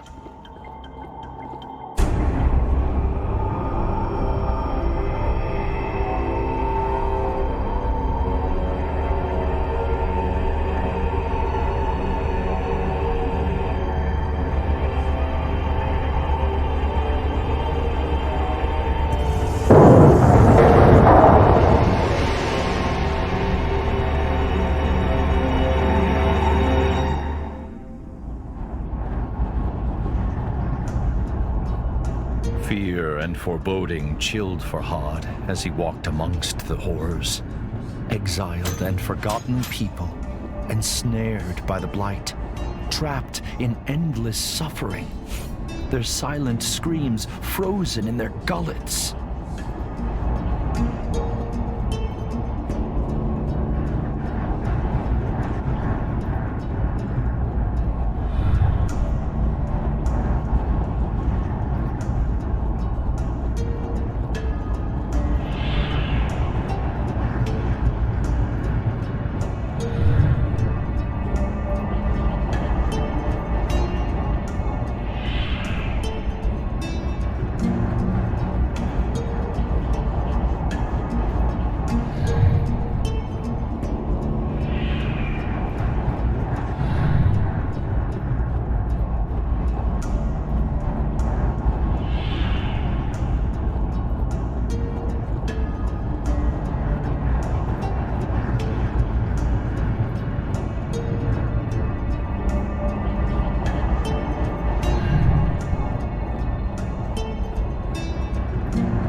Decades. For how long I had called him to me, I cannot say. My voice gave out. But still, I cried out across the realms. Unimaginable agonies racked my body. Yet I never sought refuge in insanity. The wound that never heals reminded me of my mortality and my purpose.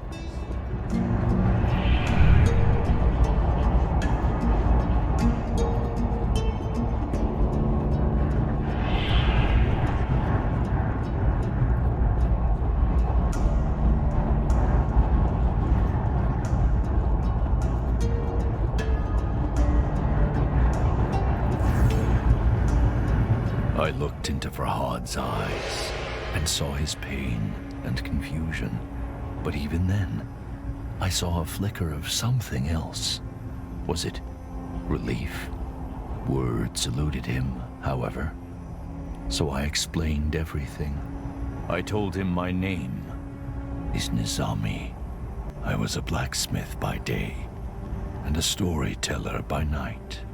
I was banished by King Khosrow, exiled unjustly.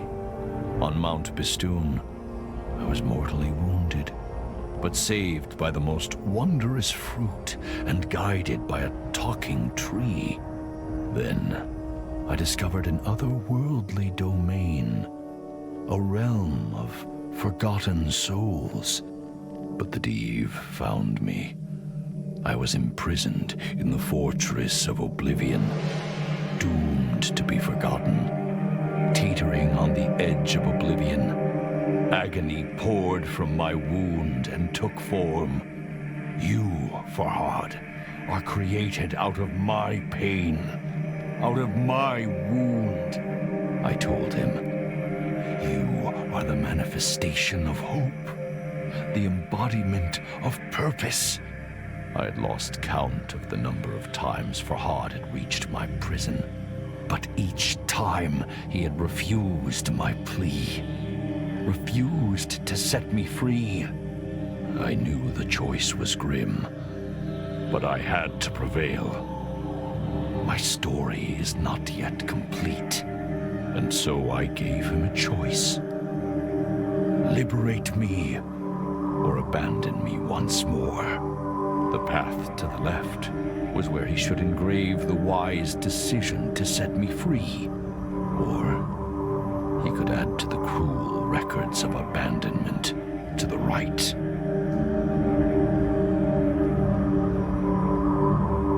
You lie, Farhad said, his hands trembling. But I knew he did not believe his own words. It is just human nature to question that which explains all. Farhad seized his head and yelled, "Tell me the truth!" "Calm yourself, Farhad," I said in a soothing tone. "Do not let anger confuse your thoughts. We are one," I repeated. "I feel every pain that you do.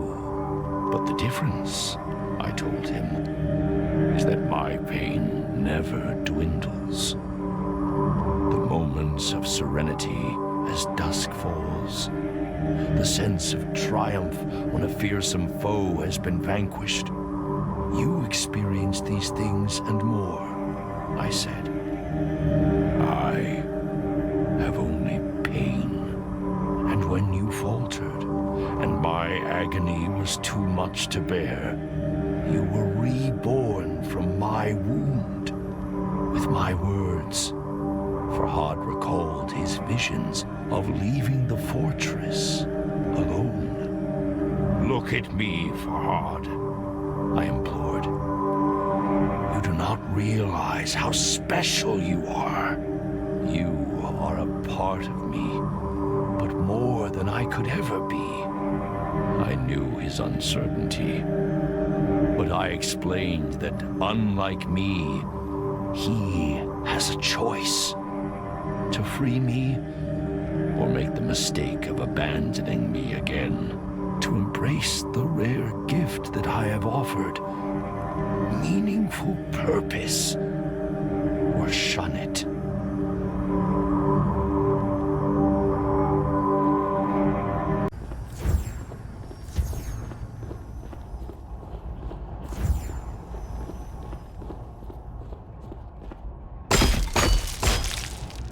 This time, I resorted to honesty to convince Farhad to release me if he rescued this poor old man, his creator, from a life of torture. I promised to continue my journey. I would seek out the source of the blight afflicting nature, the reason behind the chaos that sweeps through Persia, and destroy it. But sadly, there was a catch. To leave my unnatural shackles empty would draw unwanted attention. Farhad would have to take my place. At this, the sculptor growled and turned his head. "Wait," I implored. "You do not understand."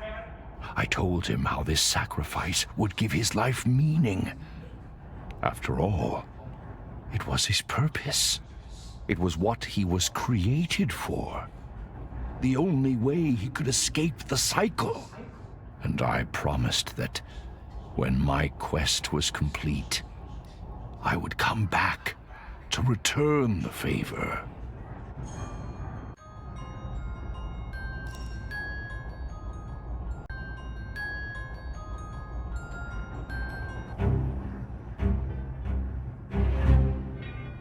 You have made the right decision. I told him.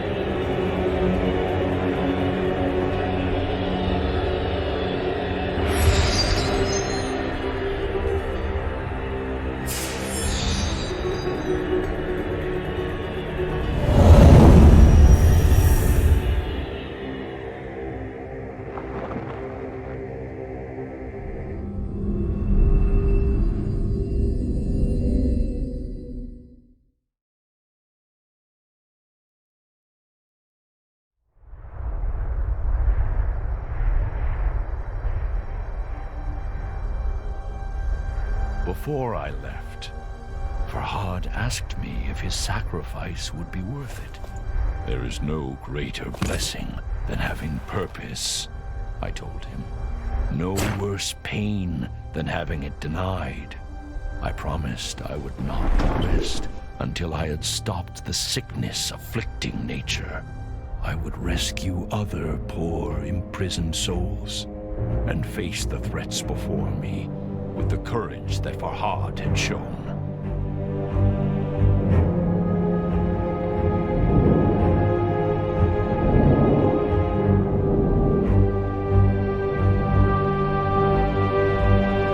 Come avant, I called. Let your fires light my way.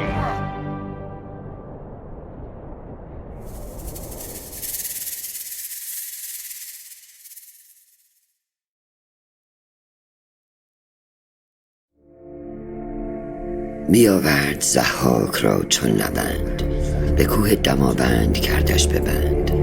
به کوه اندرون تنگ جایش گزید، نگه کرد قاری بنش ناپدید. بیاورد مسمارهای گران، به جایی که مغزش نبودن در آن. فرو بست دستش بر آن کوه باز، بدان تا بماند به سختی دراز. ببستش بر آن گونه آویخته، از او خون دل بر زمین ریخته. از او نام ضحاک چون خاک شد، جهان از بد او همه پاک شد.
Hard's uncertainty was written on his face.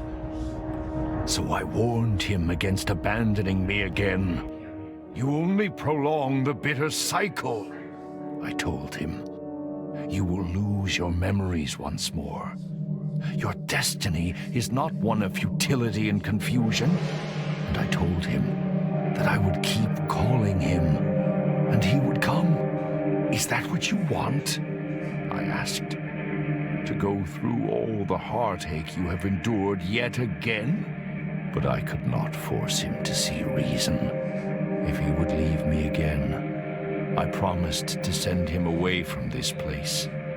I would show him how to use the memory stone within his head to leave the fortress of oblivion. But what would he be escaping for? Endless wandering? Repetition without purpose?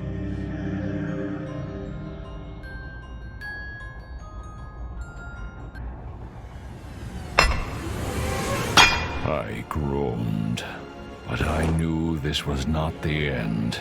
I will see you again soon.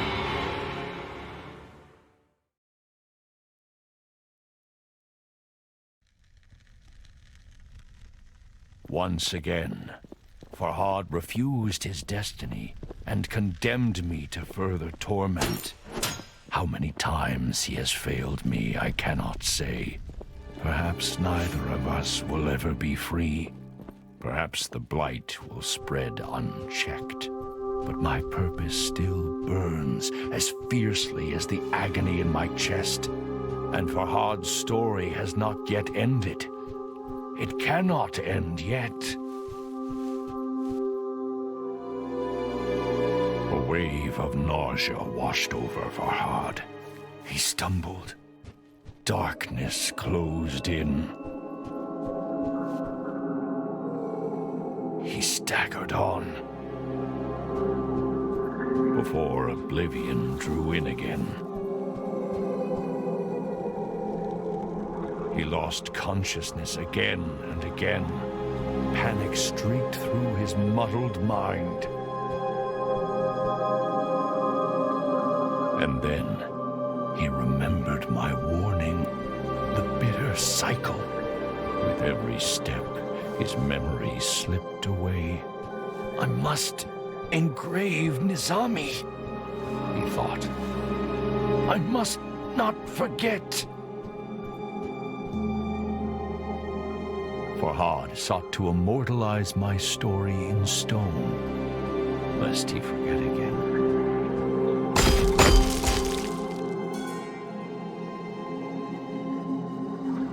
And against all odds, he did it.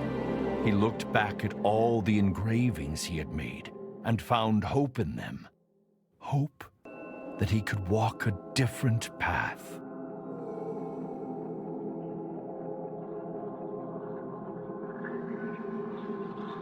Slowly, like the morning sun clambering over the horizon, consciousness came.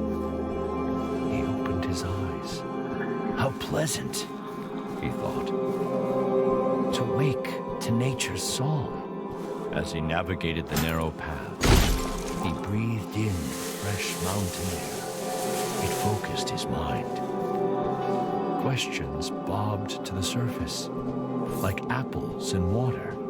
The same questions that he had struggled to answer at the start of the last cycle. But of course, Farhad knew nothing of that. He did not even know his own name. If you recall, I promised there was more to his tale. He sought a way off the mountain, and some buried memory drew him to the tunnel he had excavated.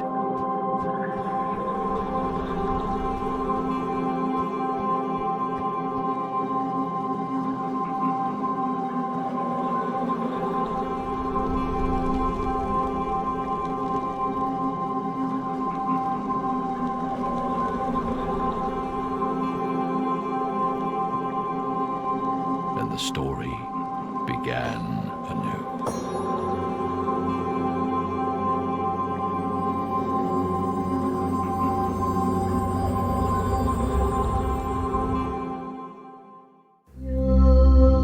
بگفتا دل ز مهرش کی کنی پاک، بگفتا انگه که باشم خفته در خاک، بگفتا جان مده بس دل که با اوست، بگفتا دشمنند این هر دو بی دوست، بگفتا گر خرامی در سرایش، بگفت اندازم این سر زیر پایش، بگفت او آن من شد زو مکن یاد، بگفت این کی کند بیچاره فرهاد. چو عاجز گشت خسرو در جوابش، نیامد بیش پرسیدن ثوابش. به یاران گفت کز خاکی و آبی، ندیدم کس بدین حاضر جوابی. به زر دیدم که با او بر نیایم، چو زرش نیز بر سنگ آزمایم. که ما را هست کوهی بر گذرگاه، که مشکل میتوان کردن بدو راه. میان کوه راهی کرد باید، چنان کامد شد ما را بشاید. به کوهی کرد خسرو رهنمونش، که خواند هر کس اکنون بی ستونش.